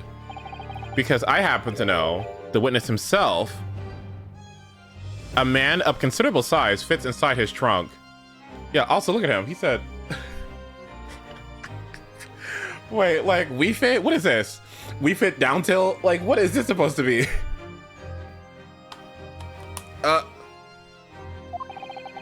And verifying that would be extremely simple, wouldn't it, Judge Jikoku? But inside his trunk? How horrifying. And after we'd spoke with you at the Great Waterloo Hotel, you had the opportunity to visit the apparent scene on Fresno Street, taking your trunk with you in a cab to deposit the inspector's body. I don't have to listen to this nonsense. Dr. Gori, the coroner who examined the body, has confirmed the possibility. She acknowledged that there are signs that steps may have been taken to disguise the true time of death. The onset of the body's decomposition could have been delayed by storing it in a refrigerator. And who had ice?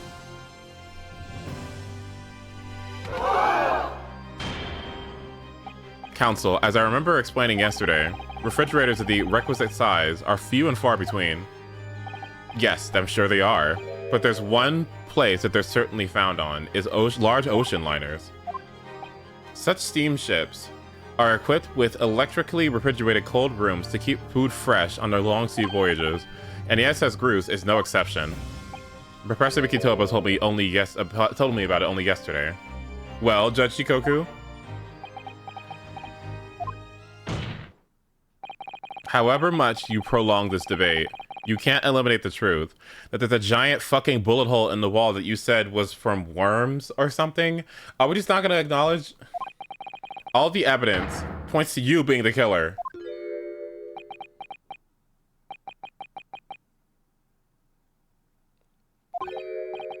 Well, this is all very heartening.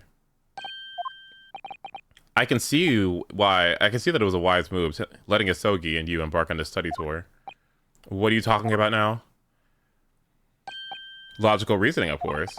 All court proceedings will be built on logical reasoning in the new century. And I can see that you're both laid firm foundations for that already. Judge Shikoku, please stop diverting attention from the issue at hand. The defense has made an accusation against you. How do you respond? Respond? There is certainly no need for me to respond, is there? Why ever not? Because before you can even begin to answer the question of when the victim was killed, you must establish one key fact. Where was the victim killed? It's quite logical. The actual scene of the crime. The prosecution's stance is unaltered. The killing took place on Fresno Street when the gunshot was heard. As the accused, Barack Benzies shot the victim at point-blank range. And I'm gonna take this autopsy report and shove it down your fucking face, dude! If the autopsy report can't determine the time of death, that doesn't you can't keep... I don't even know where you're having this case anymore, by the way. If the time of death cannot be ascertained, it's indeterminate, right? It obviously should be on the autopsy report, but it can't be determined. And therefore, you can't just keep saying this shit. It doesn't make sense. It doesn't make sense. I don't even know why he's allowed to keep doing this when the autopsy report is just like, yeah, it's not really working out. Like, it's not really working out. I can't tell you, buddy. Like, the first, like, honestly, you know what it would be? It would be poetic in an Ace Attorney game for the autopsy report to be in my favor, okay? Because I went through the years of, oops, the autopsy report being updated. Well, it can't be fucking updated now because the technology fucking sucks, bitch. So this is canon. And it stays there. And until we get the new technology to have updated autopsy reports, I'm afraid that this argument of yours isn't going to stand. Sorry. Since no tangible evidence exists to disprove the prosecution's claim at this time,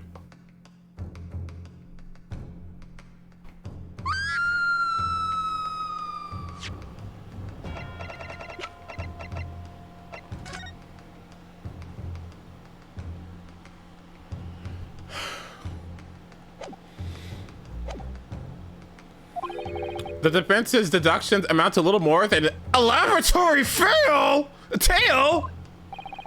I'm afraid that's how the logical reasoning of the British are known for really works, young stripling. Oh my god. The victim was shot in that little room on Fresno Street and died instantly. I'm afraid the prosecution's claim.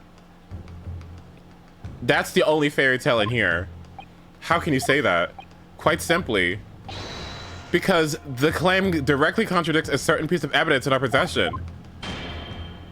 Very well, a very tantalizing, counsel. I think you'd better explain yourself to the court, don't you? The prosecution claims that Inspector Gregson died instantly when he was shot on the scene on Fresno Street. But this evidence clearly contradicts that claim. It's the autopsy report. It's stupid. Where the fuck is it? Take that! Are you serious? Oh my... Okay, fine. Okay, fine. Oh my... Okay, anyway. The prosecution claims that Inspector Gregson died instantly when he was shot on the scene on Fresno Street, okay? Died instantly. What contradicts him dying instantly on the scene? Well, let's think of some things.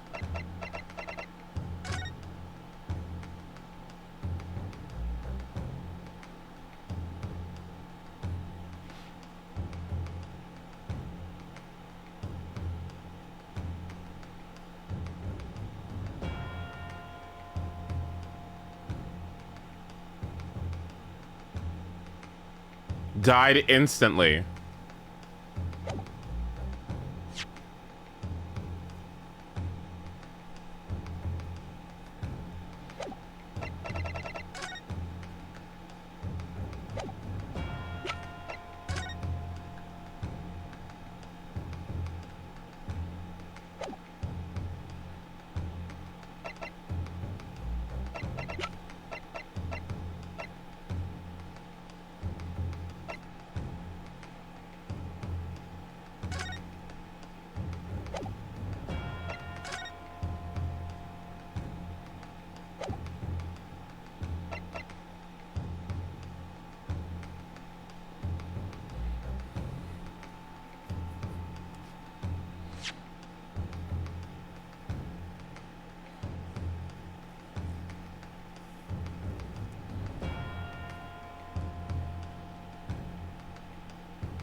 The prosecution claims that Inspector Gregson died instantly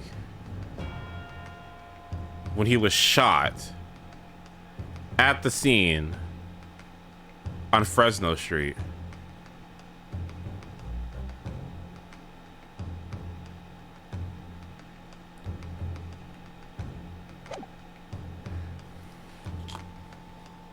Let me check the autopsy report again.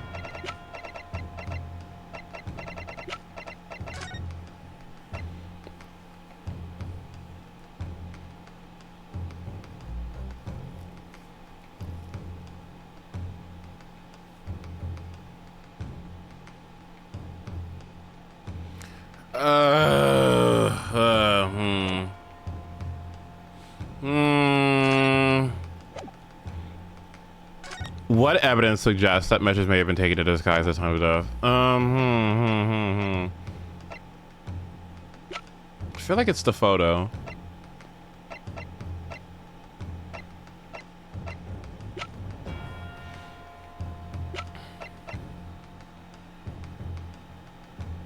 You're trying to dispute the fact that he died on Desmond Fresno Street? Oh, okay.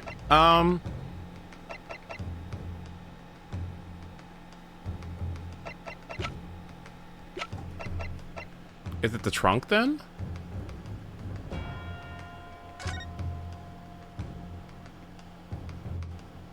Well, yeah.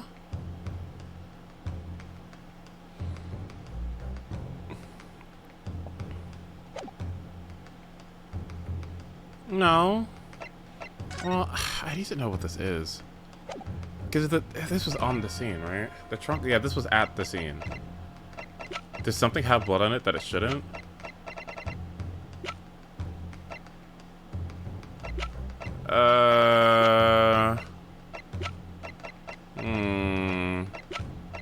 What about the image itself? Well, there's no... Where's the trunk? No, because the trunk was removed, right? Are you sure?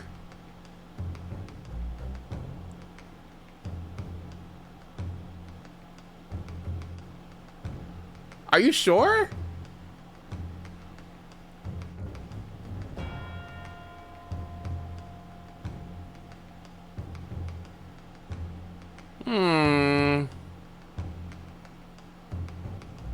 That feels wrong.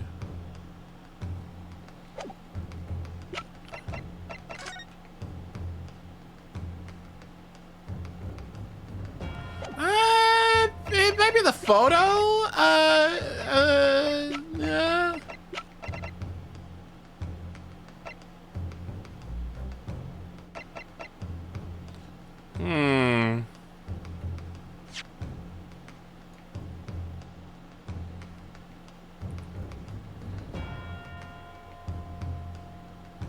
I'll try it.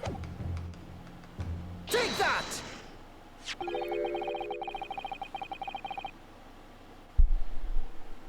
There's something weird about the blood.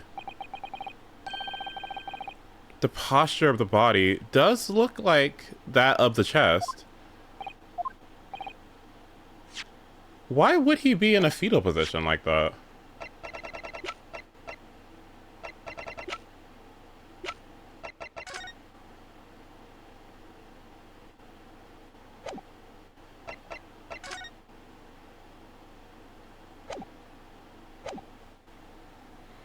If Gregson had been shot there in that room, it's out of the question that his body would be curled up in a ball like that.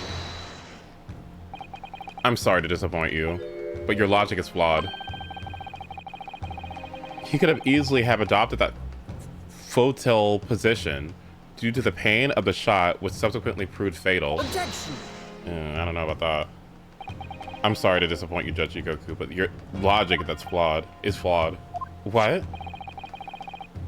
According to this autopsy report, the victim died instantly. He would have felt no pain, much less have been able to draw himself into that position. Which begs the question of, why did the victim's body curl up in that way? Though the answer should be abundantly clear by now. You're suggesting.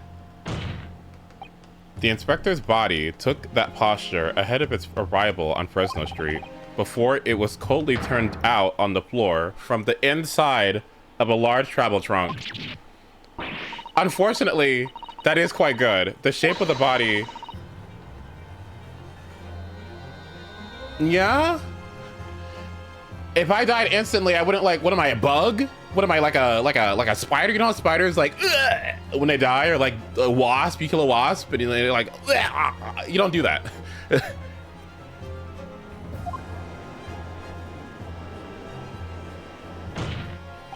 Judge Shikoku, present your trunk for examination. I believe it's very possible that it will contain traces of victim's blood.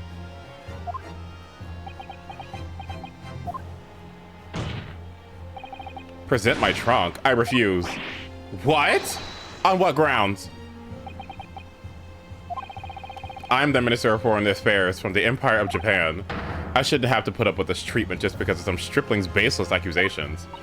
In other words, Judge Shikoku, there is blood in your trunk. I decline to answer that. As the Minister of Foreign Affairs, I have privileges that allow me to...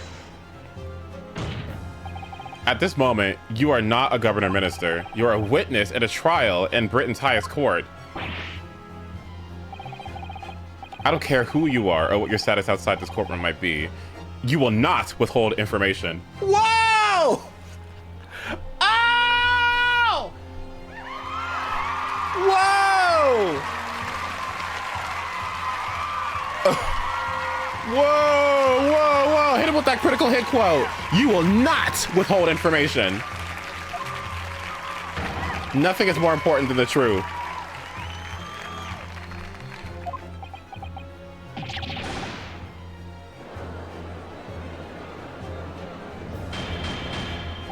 Order in the court.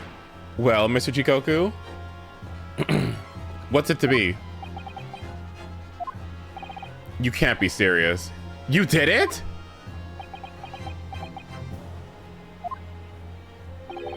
Have you no shame at all, Kazuma Asogi? What? Very well. I admit it. I did bring the inspector's body to the country. Inside my trunk, exactly as postulated by the defense. What? Dear God, outrageous! What? So it was you. I admit to nothing more than what I've said. I brought the inspector's body into the country. What? I admit to nothing more than what I've said. Of killing the man, I certainly have no recollection. What on earth is that cryptic statement supposed to mean? I merely disposed of the inspector's body, which was left in my cabin, in order to avoid unwanted attention. Okay, well, Lord Van Zinkt, let's go home. Let's go eat. Let's go get some lobster. Let's get the fuck out of here. See you later. Well, not guilty. And there we go, guys. Let's leave. I'm not trying to be here anymore. Let's go. As the judicial assistant over there pointed out, I had no chance to throw it into the ocean. So I decided my only option was to bring it into Britain with me and dispose of it somewhere else.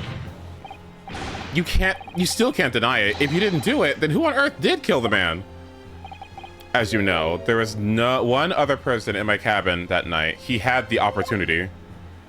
And moreover, he already accepted a mission to take the inspector's life. Oh. That's right. Who else could it have been? It was you, Kazuma Asogi. You.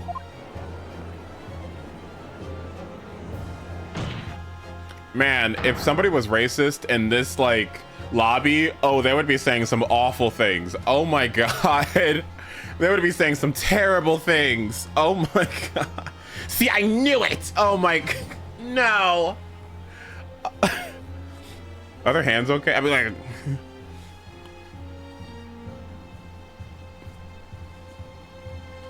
like, he's just pissed. Okay, sorry. Yes. I never thought you'd stoop to this, Hishiro. You've taken the words straight out of my mouth, prosecutor Kazuma Asogi. You thought by leaving the body in my cabin you could pin the crime on me, did you? Well, the prosecution counsel has already admitted to visiting the witness's cabin on the night in question. Yes. On an assassination mission, no less. You wouldn't. So, what do you make of that, young stripling? You've heard my testimony now, and that's all I have to say on the matter. I'll admit to nothing more. I don't believe this. Counsel for the defense? What is your position now? The court awaits your response to the witness's assertion. The assertion on the fact that on the night in question, the victim's assailant was in fact Kazuma Asogi. This isn't the dead end it seems to be. The answer's right in front of me. It comes down to Jikoku or Kazuma. Both of them had the opportunity to kill Gregson, but only one of them did it. And I'm just a step away from proving who. Very well, the defense is ready to respond to the assertion put forward by Judge Jikoku. The idea that the victim's murder could have been committed by prosecutor Asogi is...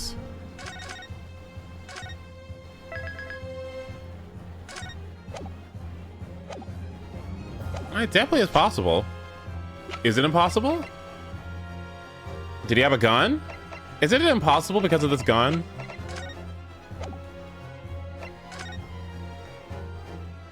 If he died because of a gunshot wound, right? Isn't it kind of impossible? Because where's the gun?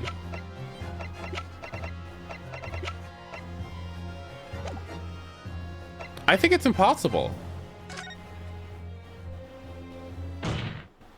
Judge Jikoku, let me remind you of something you said only a few minutes ago. You claim that logical reasoning is the future of the judicial process, correct? It is, no question. Well, logical reasoning can prove something here. Namely, that it would have been impossible for Prosecutor Asogi to commit the crime. What? The court will only accept an argument that is supported by compelling evidence, so present what you have, counsel. What proof is there that allegedly demonstrates the impossibility of Prosecutor Asogi's involvement? I'm gonna say it's the gun, because the gun has no serial number on it, so it's this! Wait, is that wrong? What? How's it wrong? How's it wrong? It has no serial number! No, listen to me. My logic is if the murder weapon was a gun, okay? If the murder weapon was a gun, there's no... They said in the thing...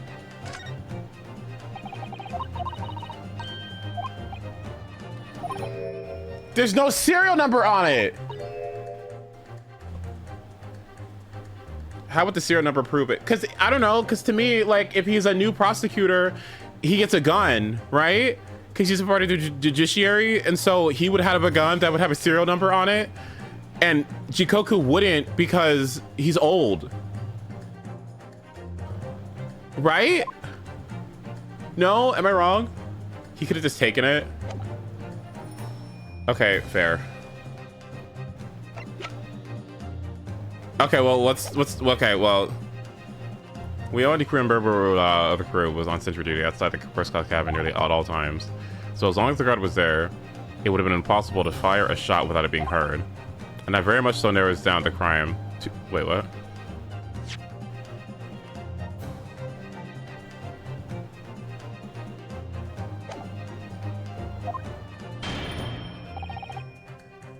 What?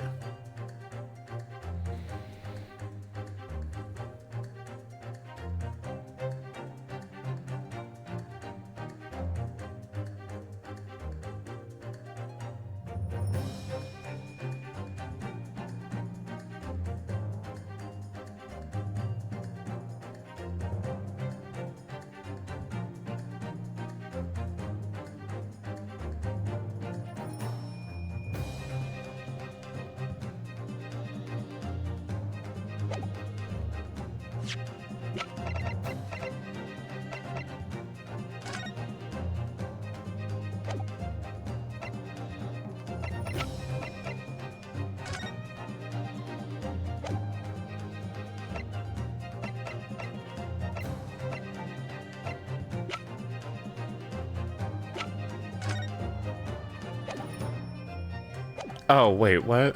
Hold on.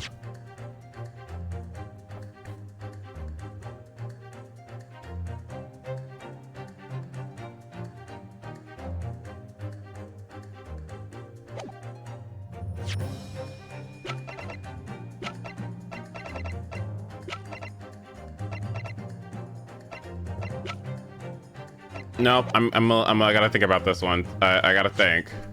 I feel like I missed something. He gave me the answer.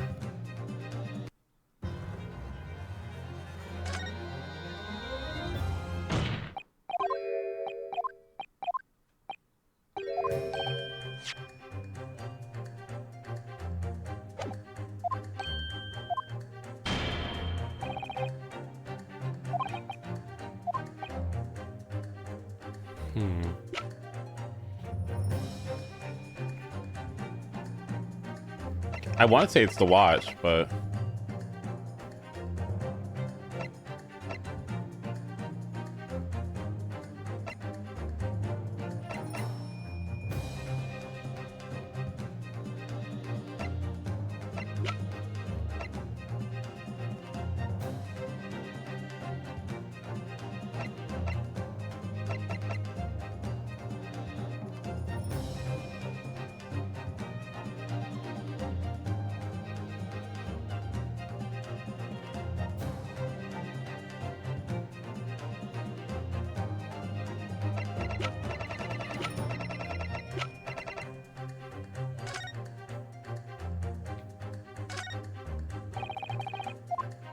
Hmm.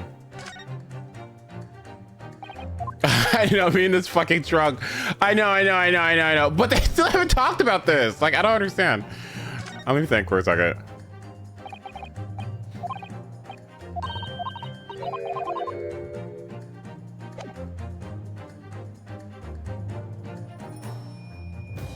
When did he get here?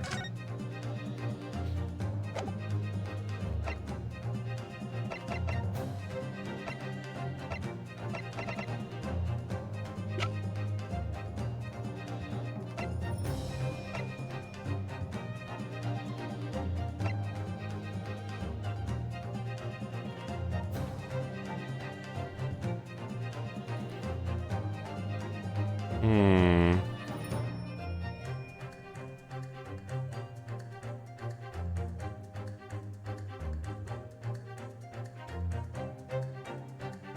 Would you like the answer? No. Hmm.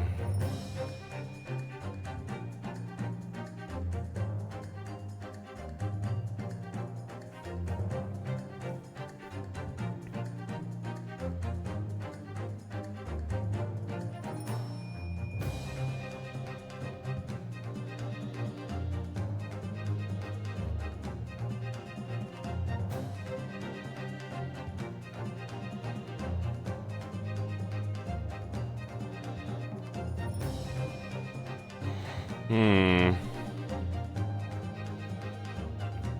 Is it the watch? Take that! Oh my fucking god, I don't know. I gotta think about it. Shut up. Give me a second. I gotta think. I don't know. I gotta think. Oh my fuck. Okay, just give me a second.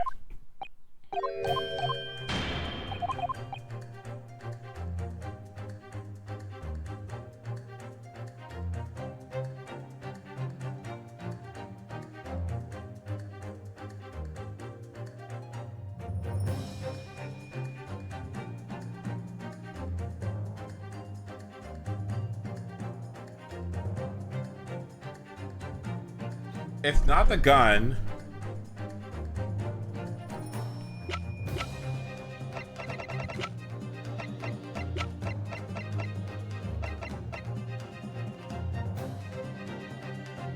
Right idea, wrong evidence. Oh, right idea. Is it the autopsy report?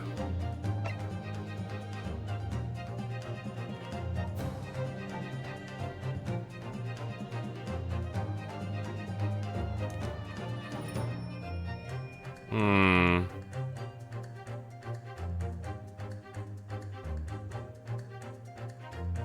Is it? Did he have a gun? He had a sword. Is it the sword? Take that! Oh my fucking god! I don't know. I don't know. I don't know. Actually, give me a second. Oh my god. It's not the time. I mean, did he have a gun? I gotta think. I believe in you. Ugh.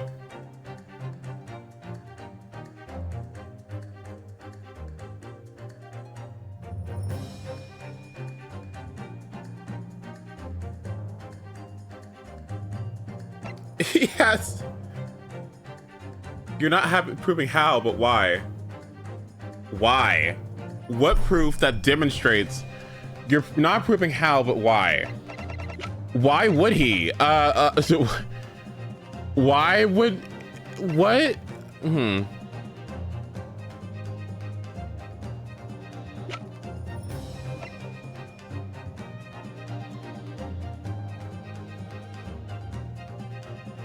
Why was it impossible?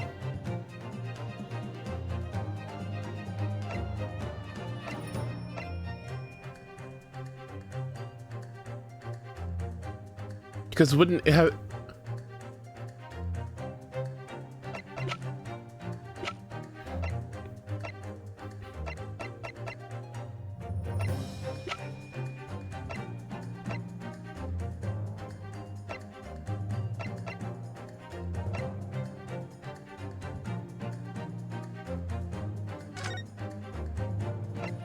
look at this.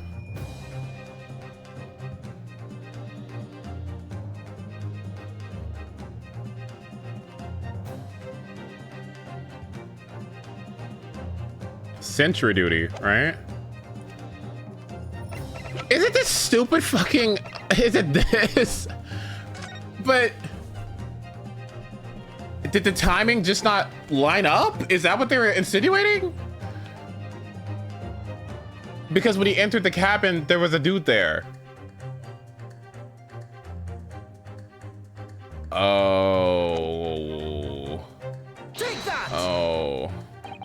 Oh. Oh. Oh. Oh. Oh.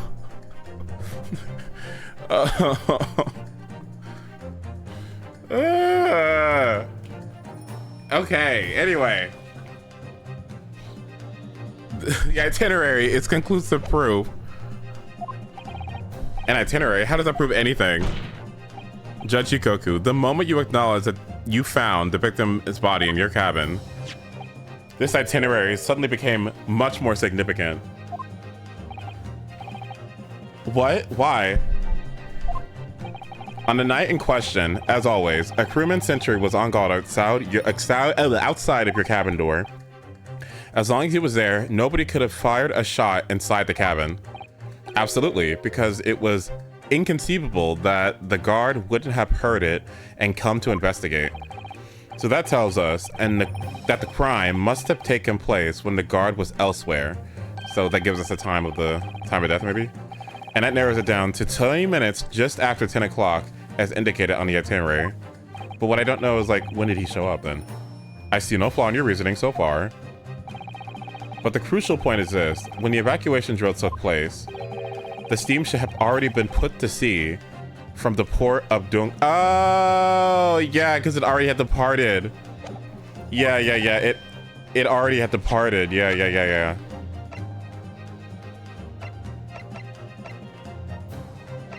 Yeah, that makes sense.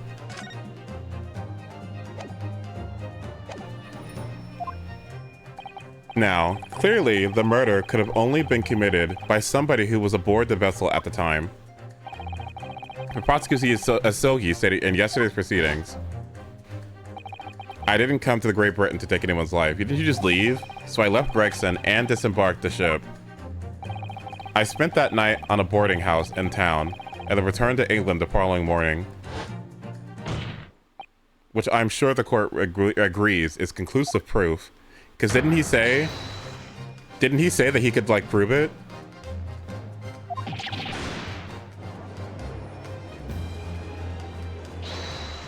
Hold it.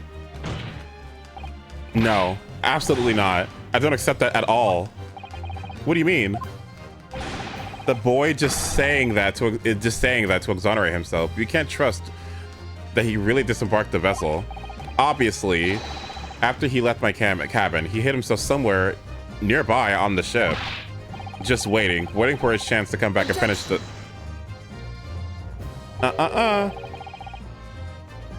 No, that's out of the question, isn't it, Kazuma?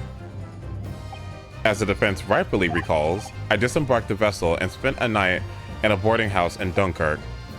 As I said yesterday, I signed my name in the accommodations register book. All extremely easy to verify and undeniable proof.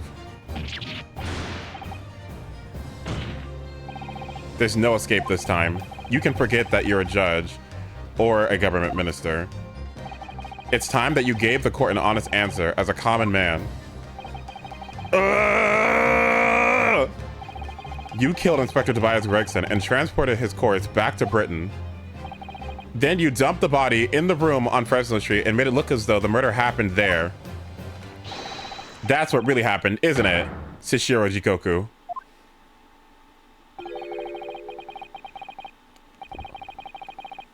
It was that damn trial 10 years ago. That's when this all began. Uh-oh. Looking back now, my fate was decided that day. Yeah, that bench is not gonna survive. I was doomed already.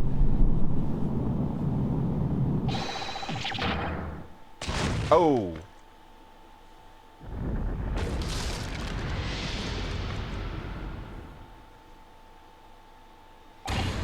It's over. My life is over.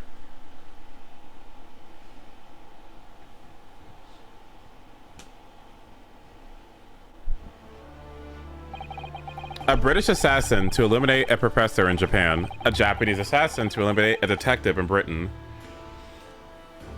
Because of that fucking trial, that's what I said!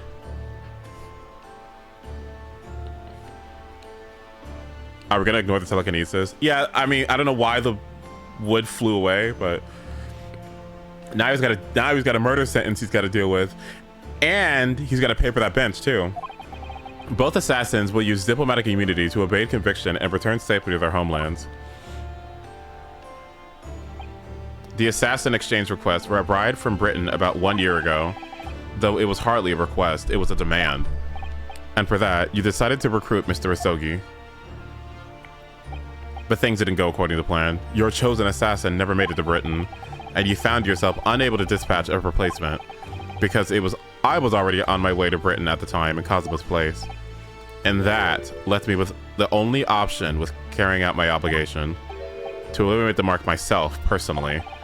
Of course, there was but a single opportunity for me to do that. The International Forensic Science Symposium, I presume? That's right. I decided it would be the safest to carry out the plan before my arrival in Britain, so I enlisted the help of my British counterpart and made arrangements for a pretext that would take the inspector to Dunkirk to lure the man in. He was given a sham mission by the Reaper. What? The Reaper? But there's only one person who could have done that. The mastermind of the entire operation. The Reaper himself. So that means the assassin exchange was... It was all planned by the Reaper? I'm not at liberty to say anything about my British counterpart. Anyway, the inspector accepted the Reaper's mission and dutifully infiltrated my cabin on the steamship. But it was all a trap designed to lead him to France and his own death. Oh, how awful. It was past 9 o'clock when I returned to my cabin from the dining hall that evening. I didn't give him time to attack me. I choked him until he lost consciousness. What kind of fucking... I choked him until he lost Hello? Hello? Was that not... Hello? These coroners are so fucking useless. I'm sorry. I love you, Mariah. I do. But was there no evidence of his like neck? He's white. Is there no evidence of... For all white people, if you got choked in the neck, wouldn't there be some evidence? You'll love the next witness. Oh my... The body was cooled. Right, but wouldn't there still be like marks? Or bruises or something? No? But there was a guard just outside the door, so I left it at that for the time being. Even the slightest noise might have aroused suspicions, so I bided my time waiting. For 20 minutes after 10 o'clock. I had intended to finish him by strangulation, but moments before I had the chance, he suddenly came around and went for me in a reckless move.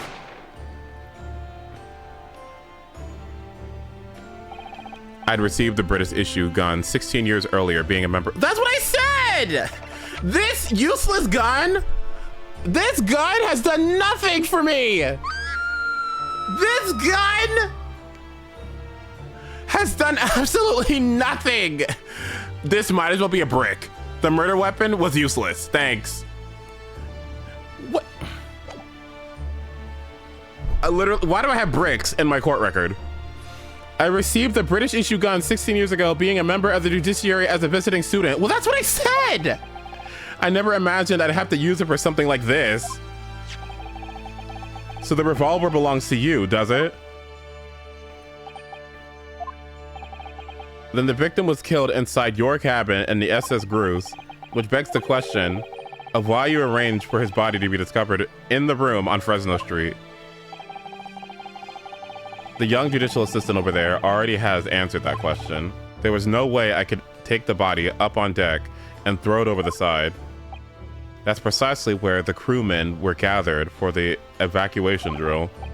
So before the first class cabin sentries returned, I took the corpse to the refrigeration room. And then, on arriving in Dover, you concealed the body in your trunk in order to smuggle it past the border police. I knew I needed to take steps if the police were to be convinced when the body was found in London. In that case, you must have known. You must have had intimate details of the Inspector Gregson's intended schedule. Yes, my British counterpart sent me everything I needed to know. The inspector was due at Fresno Street at 5 o'clock in that afternoon in order to meet a man by the name of Hugh Bone, from whom he would take back his police identification. I decided that man would be the perfect person to set up as the culprit. So I took a hackney carriage over there with the body still in my trunk. Are these people, are they useless? Did you not see a giant, sexy Japanese man? Are these people useless? You didn't see a giant, sexy Japanese man. Oh my God, these people are useless. Everybody here is useless. That must have been just after we took this photograph with you at the hotel then. That's why he went missing. Yes, I wasn't expecting a welcoming committee. I was more than a little nervous. On Fresno Street, I spotted a young girl selling little firecrackers. Miss Venus, of course. Okay. I conceived of the candle trick then and there, so I donned a simple disguise and approached the girl to buy enough. Oh my God. A disguise. And where did you get? Did you wear this? A Japanese man with red hair. A Japanese man with red hair. Oh my. Oh my God. Like a Japanese man with red hair. Like Ryoma? No, never mind. It's brown.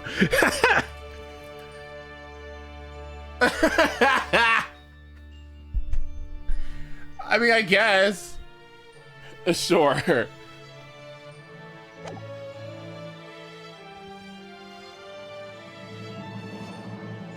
Oh my goodness. Sure, yeah, okay. Okay, so you put on a disguise and approached the girl to buy enough firecrackers to replicate a gunshot. What sort of disguise? One with the red hair, I guess? For some reason, the inspector had a bright red hairpiece in his own traveling case, so I put that on, although I suspect I drew more attention to myself than I would have otherwise. The hairpiece we found at the scene. The inspector had it ready for the Red-Headed League investigation. Tsubaki, there you go. I only arrived in that room at around 4:45, so I quickly placed the body on the floor, moved the notice board, and set up my little candle trick. I arranged it so that the firecrackers would go off with a bang around 15 minutes later. So that Mr. Boone, who was due to arrive at 5, would walk straight into a trap. Except, at the last moment, I made a careless blunder. What was that? I imagine it was the bag of fish and chips. I didn't notice it had fallen out of his overcoat pocket when I moved the body to the refrigerator room. I put it back in his pocket the following morning, but... well, it seems the warmth of the heated cabin accelerated the decay of the fish. Anyway, that's everything. All the sort of details of what I did.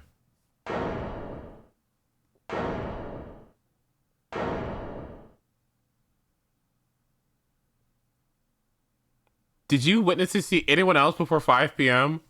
Like, what?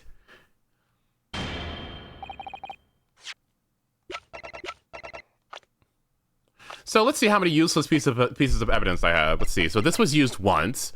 Let's see. This was used never. This was used once. This was used never. I don't think this did anything. This did nothing. This did nothing. Let's see what else. This was a total piece of shit.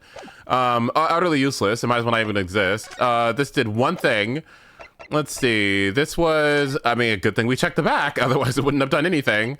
This was useless, except, you know, the gunshot. So thanks for that. That was nice. Okay, that was helpful. Yep, this was helpful. This was kind of helpful. This was helpful. This has done nothing. I guess we'll do the rest of these later on. But oh my god. What is this idiot doing in my... All three of these, worthless. I've heard enough. We've arrived at the truth about the murder of one of the country's most capable and respected police inspectors. The witness will be tried in the coming days. For a crime of such vile nature, you can expect the most severe penalty. Do it. Implicate him. Do it. Do it. Do it. Oh, I need that plot. Just do it. Do it. Oh, he probably can't do it too because it would be war. Oh, he wants to say something so bad. Oh, he wants to say something so bad. I know you do. Oh, he wants to say something so bad. An exchange of assassins. What a foolhardy idea. Mr. Jigoku, one last detail. Who was your counterpart in Britain? Who was the mastermind behind the exchange?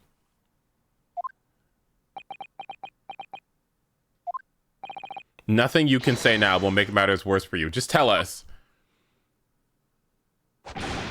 Enough!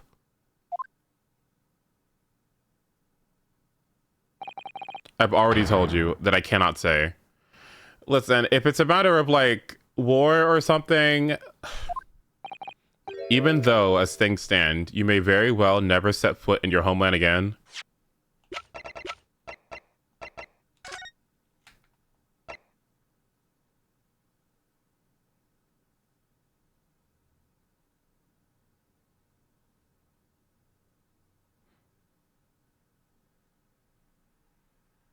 Okay, that's kind of funny. Okay, this is morbid, but kind of funny to think about. This is kind of funny to think about. This is so bad. This is so bad. This is so bad. But listen to me, okay? You know what? Like, exaggerating, right? But like, are you telling me like, if you don't take the fall for this murder, we'll bomb Japan? Like, oh my god, what the fuck did they threaten? Because that's what it seems like happened here. They must have threatened the people back at home, which is why they're willing to go through all this bullshit. So whoever's in charge was like, I'm gonna tell the queen what the fuck happened here, okay? And we're gonna war, okay? We're gonna war. It's gonna cause a lot of problems if you don't admit to it. So if you don't want your loved ones and your whole country to be burned to the ground, then you're just gonna have to deal with this. Okay, sorry. That's just how it works. We're gonna do a big war. That's what we're gonna do. We're gonna do a big war. It's gonna be so big, unless you take the fall for this. We know war. We have the best wars here in Britain, so you know your options are limited. The best you've ever seen.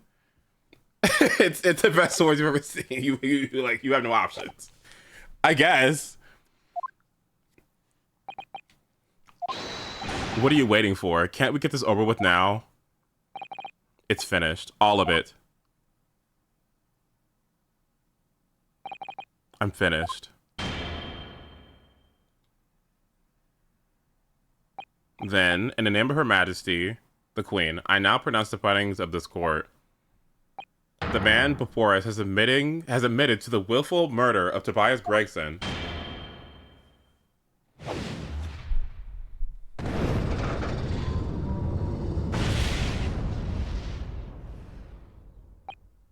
Shishiro Jigoku, it is the opinion of this court that you should be found guilty.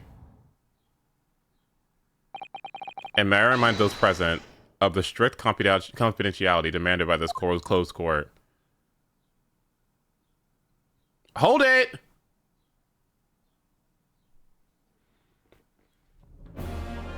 Moments ago, Judge Mr. Jigoku signed a written confession admitting to the murder of Inspector Gregson and the subsequent conveyance of the body. In short, the defendant's innocence has therefore been established beyond doubt. Yeah, that's right. Oh, wonderful. Well done, Mr. Naruhodo. Yeah, thanks. Is something wrong? I'm a little troubled. Oh, yeah, me too. Don't worry. By his silence. The true identity of the Reaper of the Bailey and this extraordinary assassin exchange. We do remain in the dark about these mysteries. However, insofar as the indictment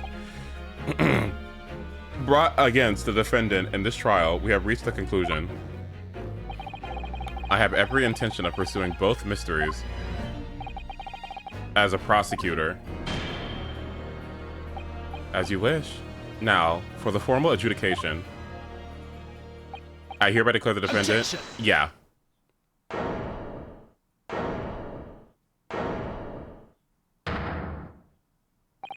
The prosecution calls for adjudication to be deferred.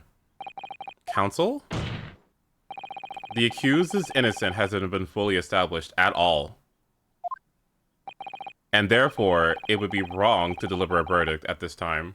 He could have been the British, he could have been the other one. That is the prosecution's unwavering position.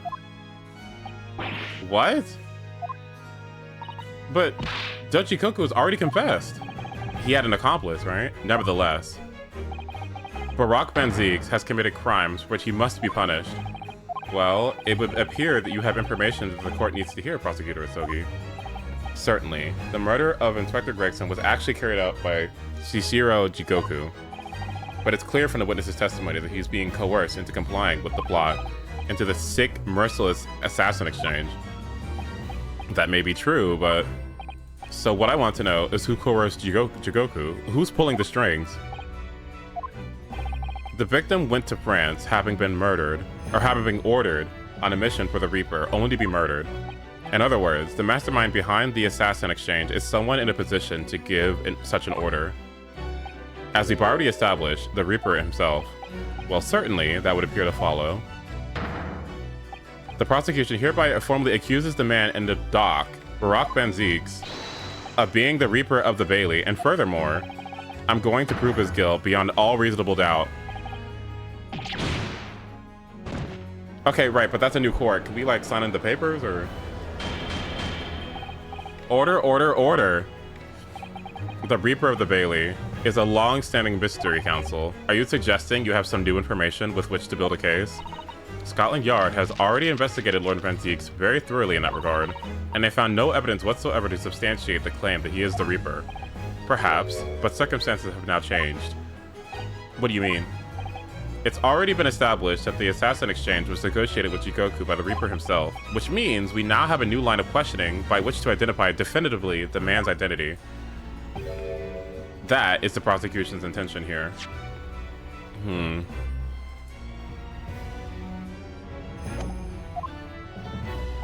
I must say I'm surprised by quite how tenaciously you appear to want to besearch my name. You are guilty of an unforgivable crime, Lord Benziques. And I will bring you to justice for it, whatever it takes. That explains Kazuma's silence before. He will stop at nothing to finish what Lord Benziques unwittingly started 10 years ago. Very well. Well, it's just extremely irregular. I will, on this occasion, grant the prosecution further opportunity for witness testimony. The defendant will disclose any and all involvement he had. What? The defendant will disclose any and all involvement he has had with the Reaper and assassination exchange. Thank you, my lord, for guiding the court so wisely. I hereby declare this court to be in session for a supplementary hearing.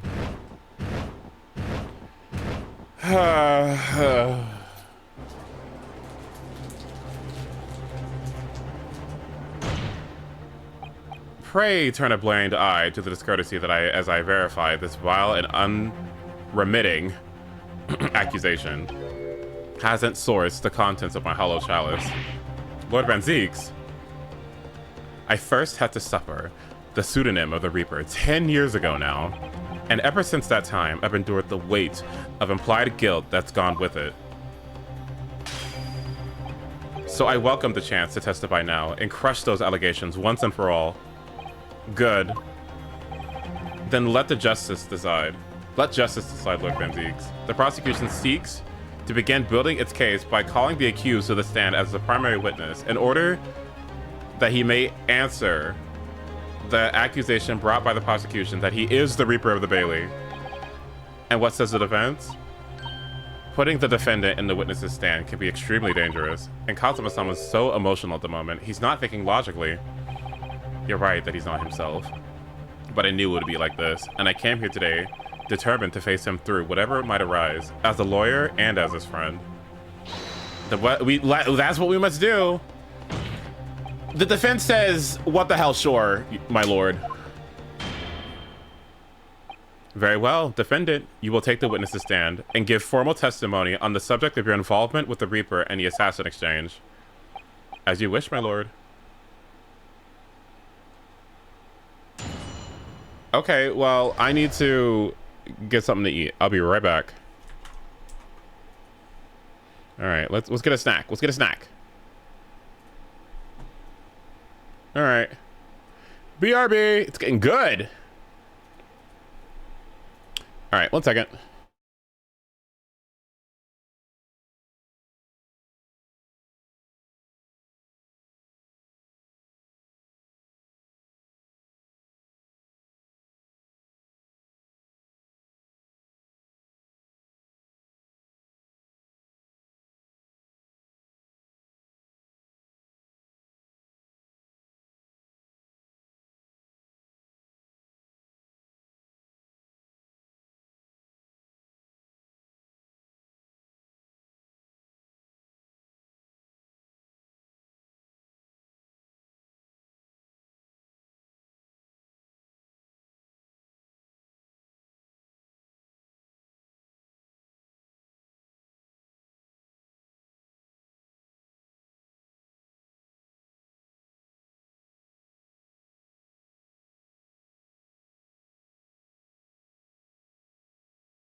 Okay, snack obtained.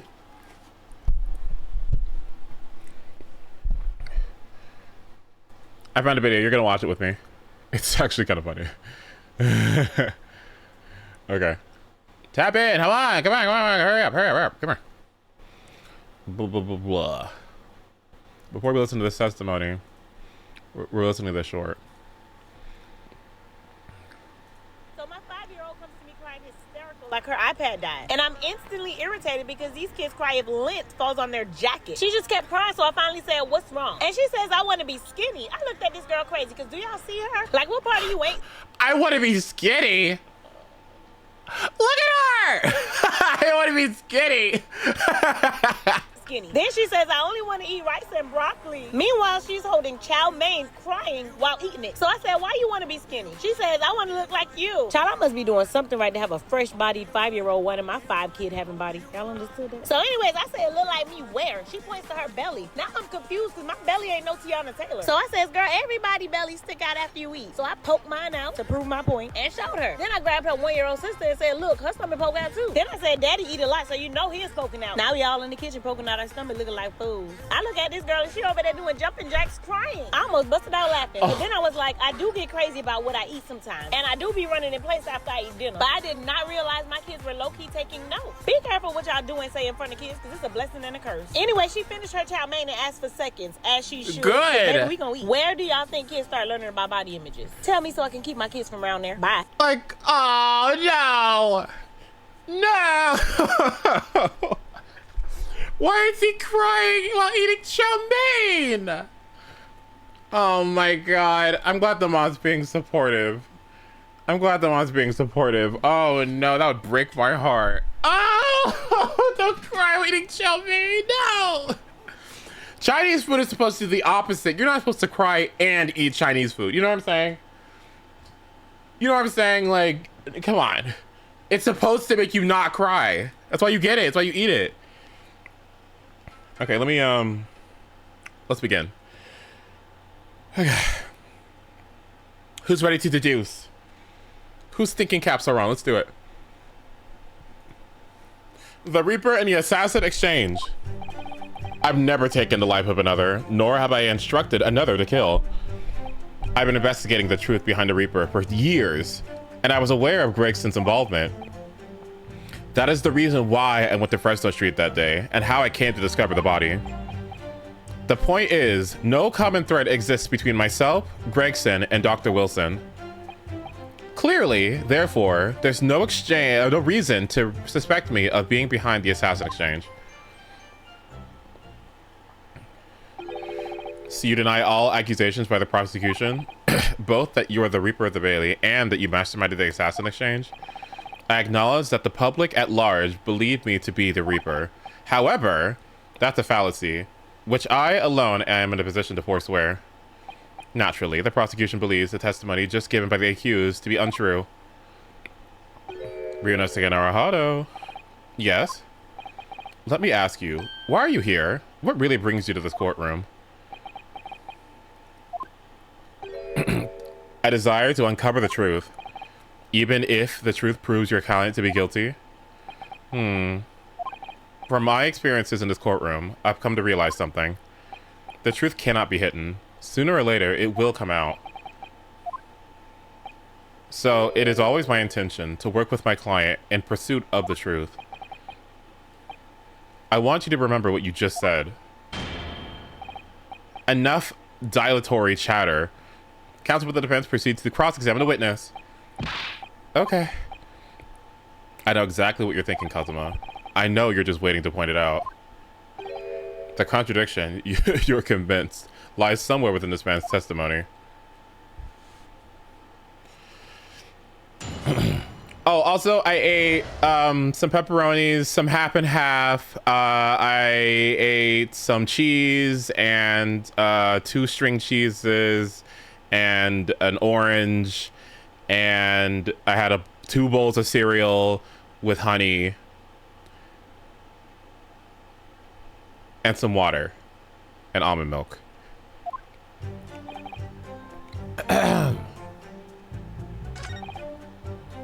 Hold it!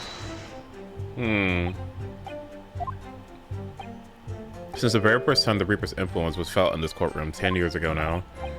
And your investigations led you to Inspector Gregson, you're saying? I didn't want to believe it. He was a personal acquaintance. We'd worked on cases together in the past. A friend, even. I felt like a betrayal, but I demanded permission to search his office at the Yard without his knowledge. Which is why you found his secret notebook, is it? It's when I first learned of the location he noted as Gruce and the appointment at 5 p.m. on the 31st. Though I didn't know the significance of those details at the time. So now we're at the nub of the matter. As it turns out, the significance for me, personally, was very unfortunate.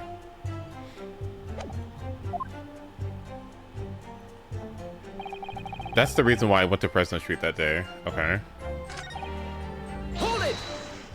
No connection exists between Dr. Wilson, Gregson, and myself. There is a link between you, though. Of course, we're close acquaintances. We worked on a number of cases together. I consider the man to be a mentor of sorts. He taught me a number of important lessons. He did? Such as what? Where to buy good fish and chips and such like. Well, that was convincing. Dr. Wilson was a coroner, of course, but that was some time in the past. And in any case, I understand it was several years ago now that he was invited to work at a Japanese university. That's right, he was a visiting student at the Imperial Yume University in Tokyo. It should be unambiguously clear then that no link exists between myself and him. In other words, I had no motive for sending some assassin across the oceans to kill the man. It sounds plausible enough, I want to believe it, but something about this doesn't quite sit right with me.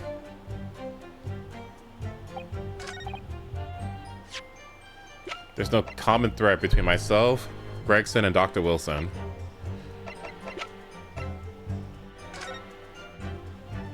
I mean, there is, though. It's right there. Objection! What? What is this? An autopsy report? Wait, this is 10 years old. From the autopsy of Lord Clint Van Zieks. What? My brother's autopsy report? I'm pleased to see the defense doesn't intend to run from the undeniable truth.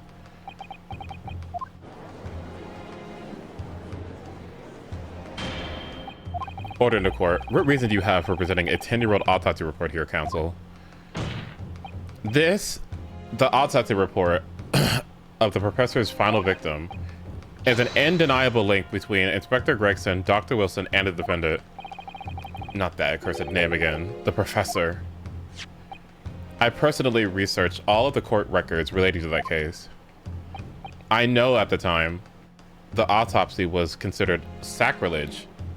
I know that at the time, autopsy was considered sacrilege to the victims' souls. And for a member of the aristocracy, like Lord Clint Van Zieks, it was unthinkable. That's what I was saying! Why would you do that? But someone implored the powers that be to allow the autopsy to go ahead. Inspector Gregson. He declared that he was certain he would obtain conclusive proof from the procedure. And it was Dr. Wilson who conducted the autopsy. His signature is clearly visible on the document. As promised by Gregson, the autopsy did indeed produce evidence. Evidence that conclusively proved Genshin Asoki was guilty of the murders. In my brother's dying moments, he mustered all of his remaining strength to leave that vital clue behind.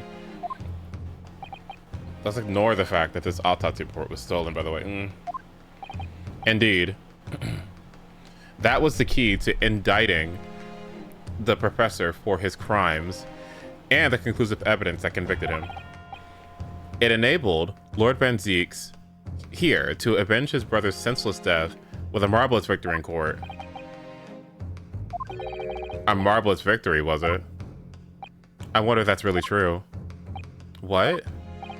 Could the same be said if it turned out that the key piece of evidence was in fact fabricated? That's what I've been fucking saying this whole game! This whole game, it has just been so obvious, and I'm trying to see when it's gonna happen, and it hasn't happened yet, so when is it going to happen? If the inspector, the coroner, and the prosecutor all colluded together to cast an innocent Japanese man as a mass murderer and sent him to his death. That's outrageous. And now, 10 years later, for some reason, the secret has been threatened and needs protecting, which is why the inspector in the corner had to be silenced, isn't it? By someone in power in Japan and in Britain using the 2 killers recruited for the assassin exchange.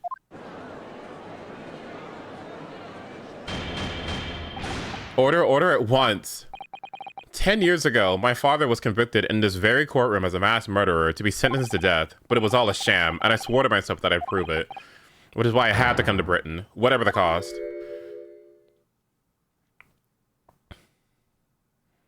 You have to forgive me if I feel compelled to toast this vengeful Nepanese's tenacity of purpose here. However, he who fails to quash his emotions in the court has failed as a lawyer. Come on, Kazuma, you know that won't wash. You're claiming your father was misrepresented in a trial that took place a whole decade ago. You must see that without evidence, that's nothing more than a wild accusation. As it happens, I have evidence. What? As the court has heard, I crossed the channel to France with Gregson on the 31st. I went with him to on the pretext of being the assassin recruited to kill Shishiro Jikoku, but my true intentions were to make the inspector tell me the truth. What truth? The truth about the evidence, and he acknowledged what I'd already deduced. There was a closely guarded secret about what went on in the autopsy 10 years ago. What? A secret? I know nothing of any secret. While we waited for my supposed mark in Jikoku's cabin, I drew my clan's illustrious sword, Karuma, before the inspector's eyes. He very quickly understood what my true motive was. Right, I see. You're that Asogi, Zunglad, are you? And what? Are you gonna cut me down with that thing? Is that it? That will very much depend on the answers you give me to my questions. I want to know what really happened 10 years ago. The truth, that's all. Before we get into it, let me make one thing clear. I still believe your father was the professor. There's no doubt in my mind. But unfortunately, back then, we didn't have the evidence needed to make the crime stick. So, you admit it then? The evidence used in my father's trial was fabricated? It was for the good of the country. Anyway, I was just following orders. What did I say? What did I say? Ugh. What did I say? Orders? What exactly did you do? Speak! I'm not saying another word. Even if your life depends on it? That's right. Even then.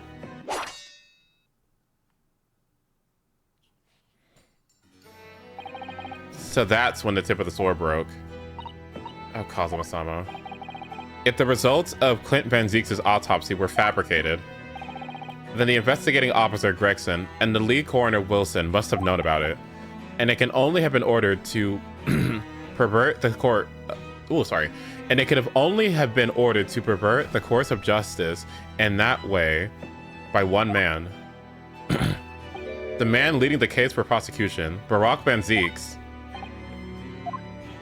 In other words, the defendant did have cause to organize this exchange of assassins. Exactly. And as we established earlier, it has to have been the Reaper himself who liaised with Jikoku in Japan to arrange the exchange. So, it follows that the Reaper's true identity can only be that of the man who stands accused in this courtroom today, Barack Van Zeeks.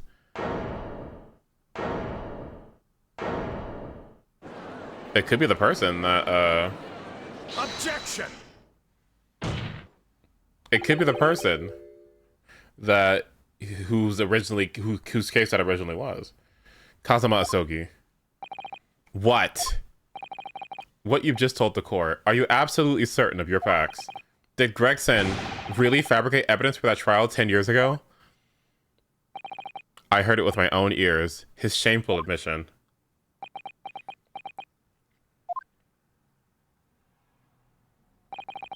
In that case, I know.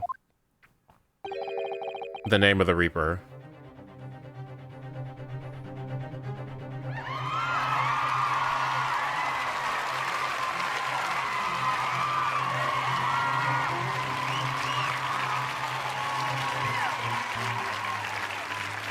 I'm so happy about this. I'm so happy about this. I could scream. I am so happy about this. This is the best news. I love good news. Love good news. I just love good news. I just love good news. Who loves good news? Let's give another round of applause. I love good news. I love good news. This is lovely news. I love this. I love good news. I really do. Wow. What? What? Lord Van Zieks? I gave no such orders. I know that for certain. Which narrows down the remaining possibilities to one. If Lord Van Zieks isn't the one behind this, then yes, there's only one other person who could have possibly done something like that. I believe I know who it is too. You? I just had a feeling this name was going to come up. The true identity of infamous Reaper the Bailey is... Take that! The only person who could have arranged the assassin exchange and manipulated the autopsy results is the Lord Chief Justice himself, Lord Mael Strongheart. What? Lord Strongheart? Yes, it's true that 10 years ago, the defendant handled the prosecution of the professor in court.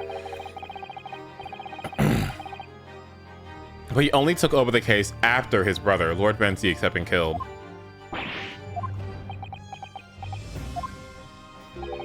I can only assume that this is the most inappropriate joke in British judicial history.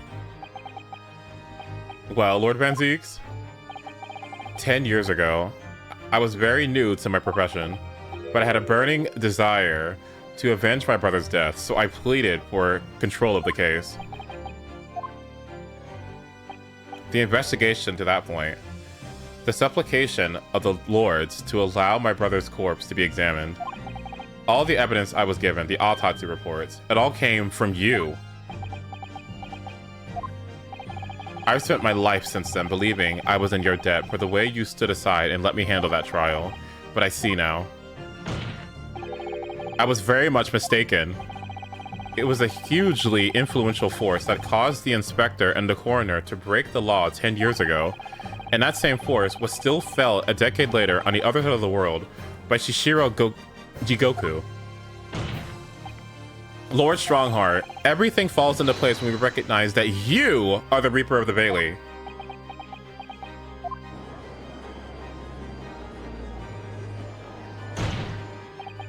The court awaits your response, my lord. This may very well go down in British judicial history, but I assure you, it's no joke. Consider this. A formal accusal by the defense. It doesn't warrant a response. A formal accusal? Don't be absurd. The defense's claims are utter nonsense. A wild fantasy at best. You're not going to defend yourself? You claim there was some wrongdoing with Lord Clint Van Zieks' autopsy? That's utterly untrue. Objection. But I heard it from Gregson's own lips. He admitted to it. And where is your evidence? What? Gregson's dead now, unless you're thinking of summoning a ghost to the stand. You mean to say, I forget how the system works in your little backwater country. I'm gonna... But in the course of the British Empire without evidence, there is no case. I have no intention of entertaining some wild fantasy that can't possibly be substantiated by anyone or anything. Yeah, because you killed them all!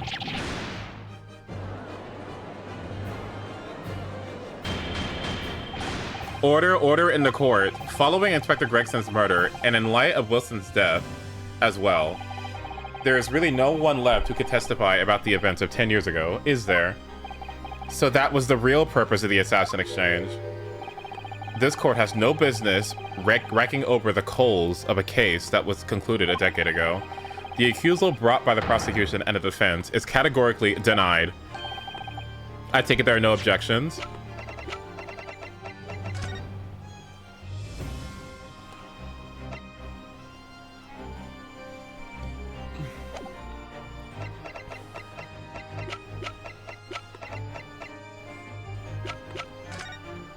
I have to have something here.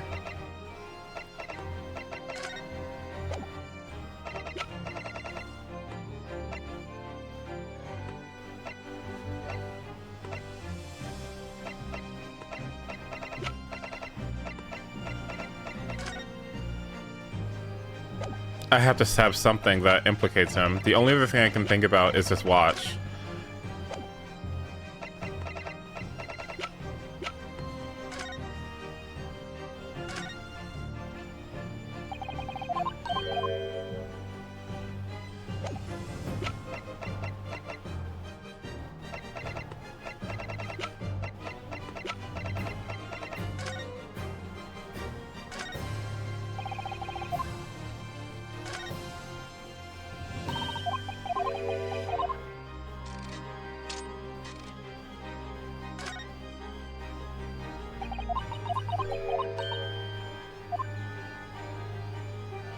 Wait, what did you say?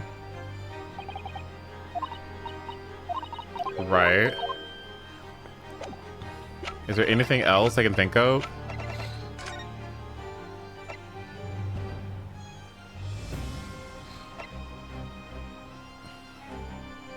Indications are that a jailbreak plot was conceived prior. It is believed that the convict faced some sort of negotiation with prison staff in order to secure assistance.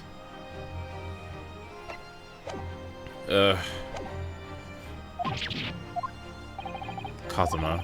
He's more or less waited his whole life for this moment. Is there anything else we can do? Is there no other avenue we can go down in pursuit of the truth that happened all those years ago? If only there was someone who could testify about Clint Van Zieks' autopsy report. There is. But I don't want to connect them because does that make him a target? But there is somebody else. He's gone to extraordinary lengths to cover his tracks. Even go as far, because somebody who worked on it... Even going as far as dispatching an assassin all the way to Japan to ensure Dr. Wilson's silence. And Dr. Scythe won't say anything against Strongheart. But there is only one ray of hope.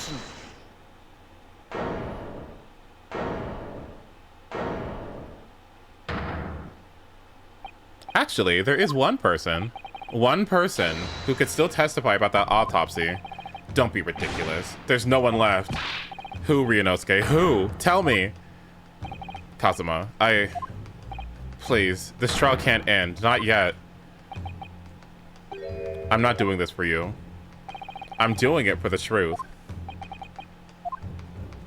The person who the defense would like to call to the stand to testify about the autopsy of Lord Clint Van Zieks is Yujin Mikitoba! Heaven help us. Another Japanese? An expert in forensic science, my lord. Professor Yujin Mikitoba, 16 years ago. He came to London with Shishiro Jigoku and Genshin Asogi as a visiting student. And what could his testimony possibly tell us? Professor Mikitoba was the primary assistant during the autopsy in question. He was also the person who actually pinned the report. Incorrect. The autopsy was carried out by the coroner, Dr. Wilson. The report carries his signature. It was the primary assistant's duty to keep a written record of the coroner's work during the procedure. In actual fact, the coroner merely read over the report at the end and signed it. In other words, Professor Mikitoba witnessed the entire autopsy from start to finish. The defense demands that Professor Mikitoba be summoned as a witness as a matter of urgency. Whatever really happened in an autopsy laboratory 10 years ago is something only he can tell us. The defense's demand is denied. What? But Professor Mikitoba is in London at this very moment. We could summon him in minutes. No, of course he's not going to agree to it. Strongheart has no intention of summoning anyone who knows. He's too concerned about protecting himself. Prosecutor of Asogi, let me refresh your memory, as you seem to have forgotten the prosecution's stance. Only minutes ago, you accused the defendant of being the Reaper and of masterminding the assassin exchange. I did, yes. So present your evidence for those claims and make your case complete. At this time, I don't have the requisite evidence, but that's exactly why we need this witness's testimony. The professor's case is closed. There is no clues in the distant past that will bolster your argument today. I'm afraid to say, Prosecutor Asogi, that you would appear to be possessed by the spirit of your late homicidal father. Now, as I stated earlier, this court has already reached a conclusion with respect to the matter at hand. Inspector Gregson was murdered by Japanese Supreme Court Judge Shishiro Jigoku. As for any hidden circumstances that may exist, they will be investigated in due course by the proper authorities. But we all know what will happen. That'll just give the mastermind a whole bunch of time to cover his tracks again. By which you mean me. Your punishment for this contemptible behavior will be decided at a later date. As for you, Prosecutor Asogi, you will be reprimanded following these proceedings. Willingly, I trust, since you gave your word. Ugh. This futile game of revenge is over, young Master Asogi.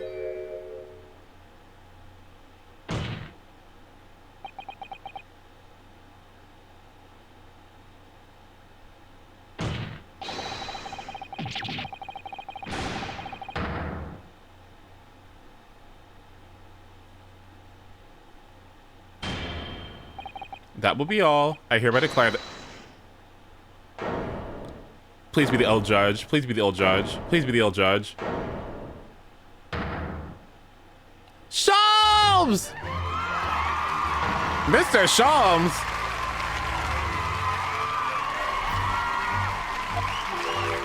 This is no place for amateur detection, Mr. Sholmes. May I remind you that these proceedings are closed to the general public? You will leave this courtroom at once. Objection! Mr. Sholmes was instrumental in the apprehension of Judge Shishiro Jigoku before he fled from Europe. The court should hear what he has to say. Lord Male Strongheart, it's imperative that you refrain from bringing this child to an end at this stage. Is it really? And why would that be? You need only recall your own words from the opening of the trial to answer that question. If I may. We will stop at nothing to uncover the whole truth behind these disturbing findings. Surely it can't be that the shock of being accused of being the Reaper yourself has erased that from your memory, can it? The whole truth, sir, has already been uncovered. It would seem that we have a great many important members of the judiciary present here today. I put it to you, my dear fellows. Should the trial end at this juncture? After all, how have you been Alexa. Alexa! Stop! Thank you. Okay. After all, why have you been invited to attend? To nod along the... Oh my god. Previscerations of your superiors?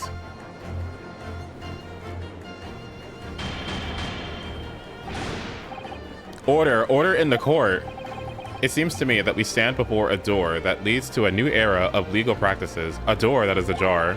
Let us emerge from the shadows of the Reaper's decade-long ascendancy. For you and you alone, my dear fellows, have the power to push this door open now. The auditors in the gallery have no rights to express an opinion on court proceedings. Silence. He's right. The judge has an absolute authority here. Yes, if he calls the trial to the end, it's unjust. But what can we do? I sense dark things occurring behind the scenes. Dark things indeed. Is there a single person here to present? Is there a single person here present who can honestly say he doesn't sense the same?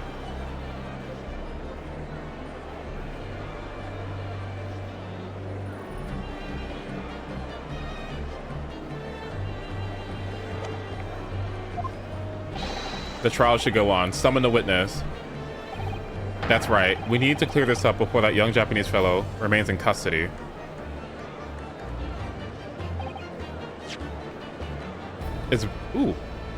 Remanded in custody. Oh my god. My lord, you assured those present that you would uncover the whole truth here. Vindicate yourself of this outlandish accusation.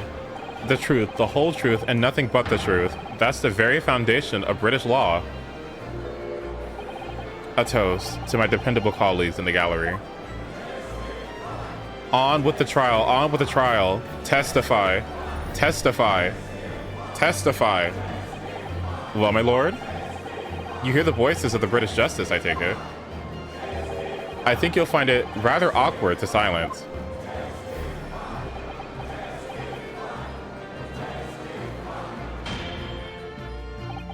The court will recess briefly.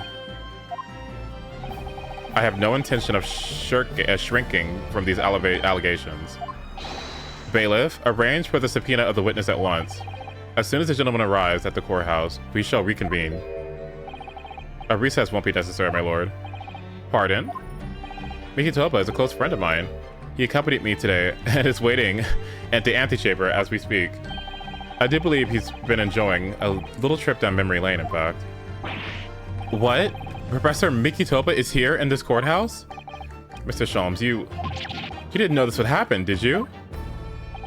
My dear fellow, no one is in a better position to answer that question than you, surely. I wasn't asking for the fun of it, you know. Well, I must thank you for your assistance in this matter, Mr. Sholmes.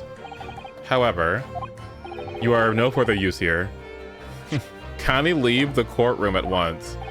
But of course, in truth, I find myself rather busy now as a result of these developments. Mr. Naruhado. Yes? I trust you have Iris's little lucky charm with you? Absolutely. It's still in my pocket. She sends her regards, and a reminder, if you find yourself at a dead end, the ears are at your disposal. Just one tug, if you please. Oh, of course. In that case, the trial will continue without delay. Bailiff, show the witness to the stand. So it's Lord Strongheart. He's the Reaper of the Bailey. Where exactly is this trial going to take me now, I wonder? Just how deep am I about to be plunged into the blackness of the abyss? Well, I'm ready. I'm ready to head into the heart of this maelstrom and confront whatever horrors it tries to drown me under.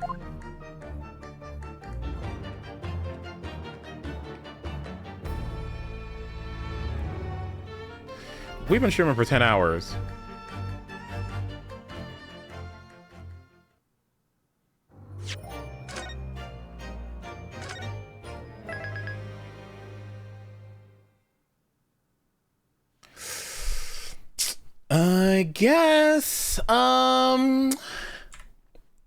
I guess the next stream will be the finale, right?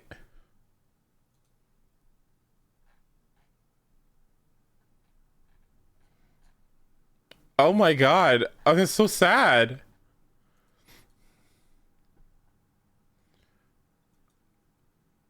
Oh, that's so sad. Oh my god.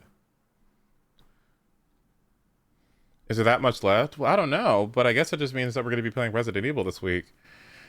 Oh god. Oh god. I don't want it to end. It's so good.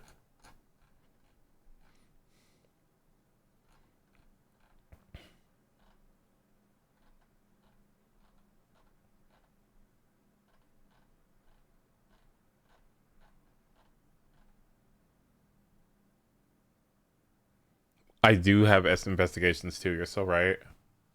Can I be honest? What takes them so long to release these games?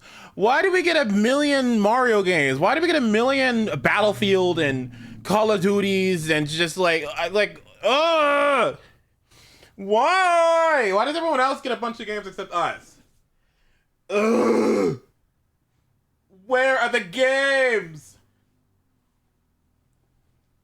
You tell me, Capcom creator. Well, I don't know. Where's the budget?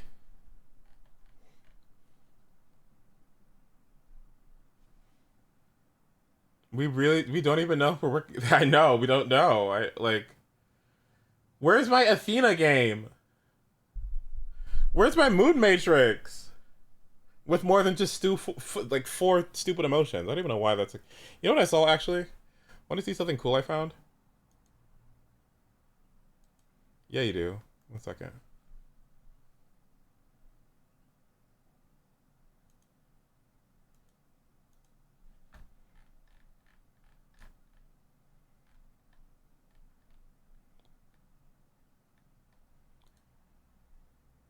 Look at this cool Mood Matrix thing I found. They made additional emotions. Isn't that neat?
which makes sense, right?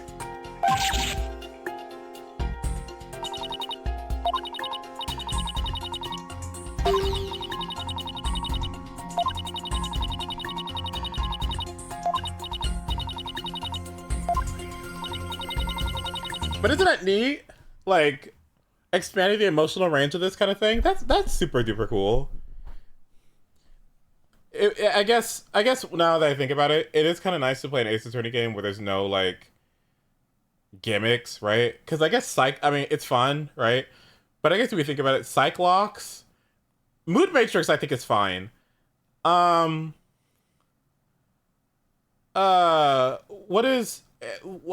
Apollo's cheating bracelet? Gotcha, whatever that is. I guess that counts. I think Psyche-Lock is stupid though. I don't. That makes no sense to me. I kind of hate Psyche-Lock.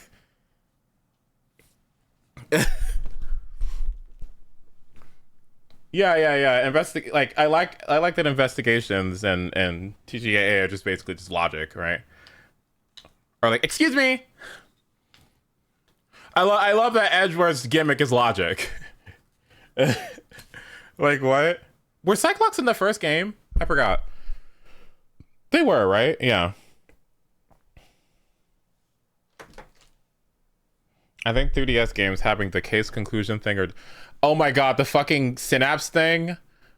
Oh my god. This?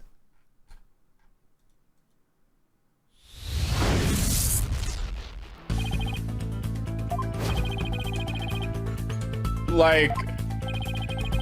Yeah, these were... I like the music, but I think...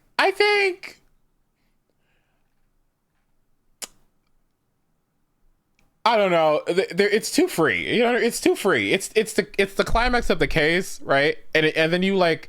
It's the climax of the case, and I don't even think you get penalties for getting these wrong, so you kind of just win. You know what I mean? Like, which is...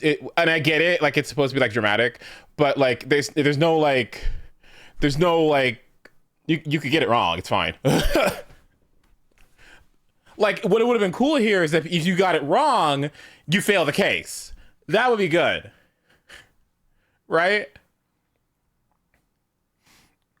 Like, that would be, you know what I mean? Like if the penalty here was, like, you're done, then, yeah. Because I think, like, what I'm noticing in this game is without something like this, you really do have to, like, go through, like, really hard evidence and, like, deep logic strings in order to, like, reach a conclusion, right? And it's, like, the ultimate conclusion, you know what I mean? Like, you really have to think about, like, if something conclusive or something you might have overlooked to get to that final, like, hill, like, go over that final little, like, hump, right? So I think, like, the final hump being like a mini game like this that doesn't have any penalty to it is a little bit lame because like you just have like a couple of options on screen. You know what I mean? It's not, you know what I mean? It's not hard. Like, yeah. So I think these could be restructured in a way that make them more like make them like you're saying, Scott, like less handholdy, right? That'd be nice. They're cool though. They look cool. I like the music. But yeah. Kind of want to play Doodle Season again if I'm honest with you. But yeah, no, I would really ooh, that looks cursed. I would really love to have another Ace Attorney game.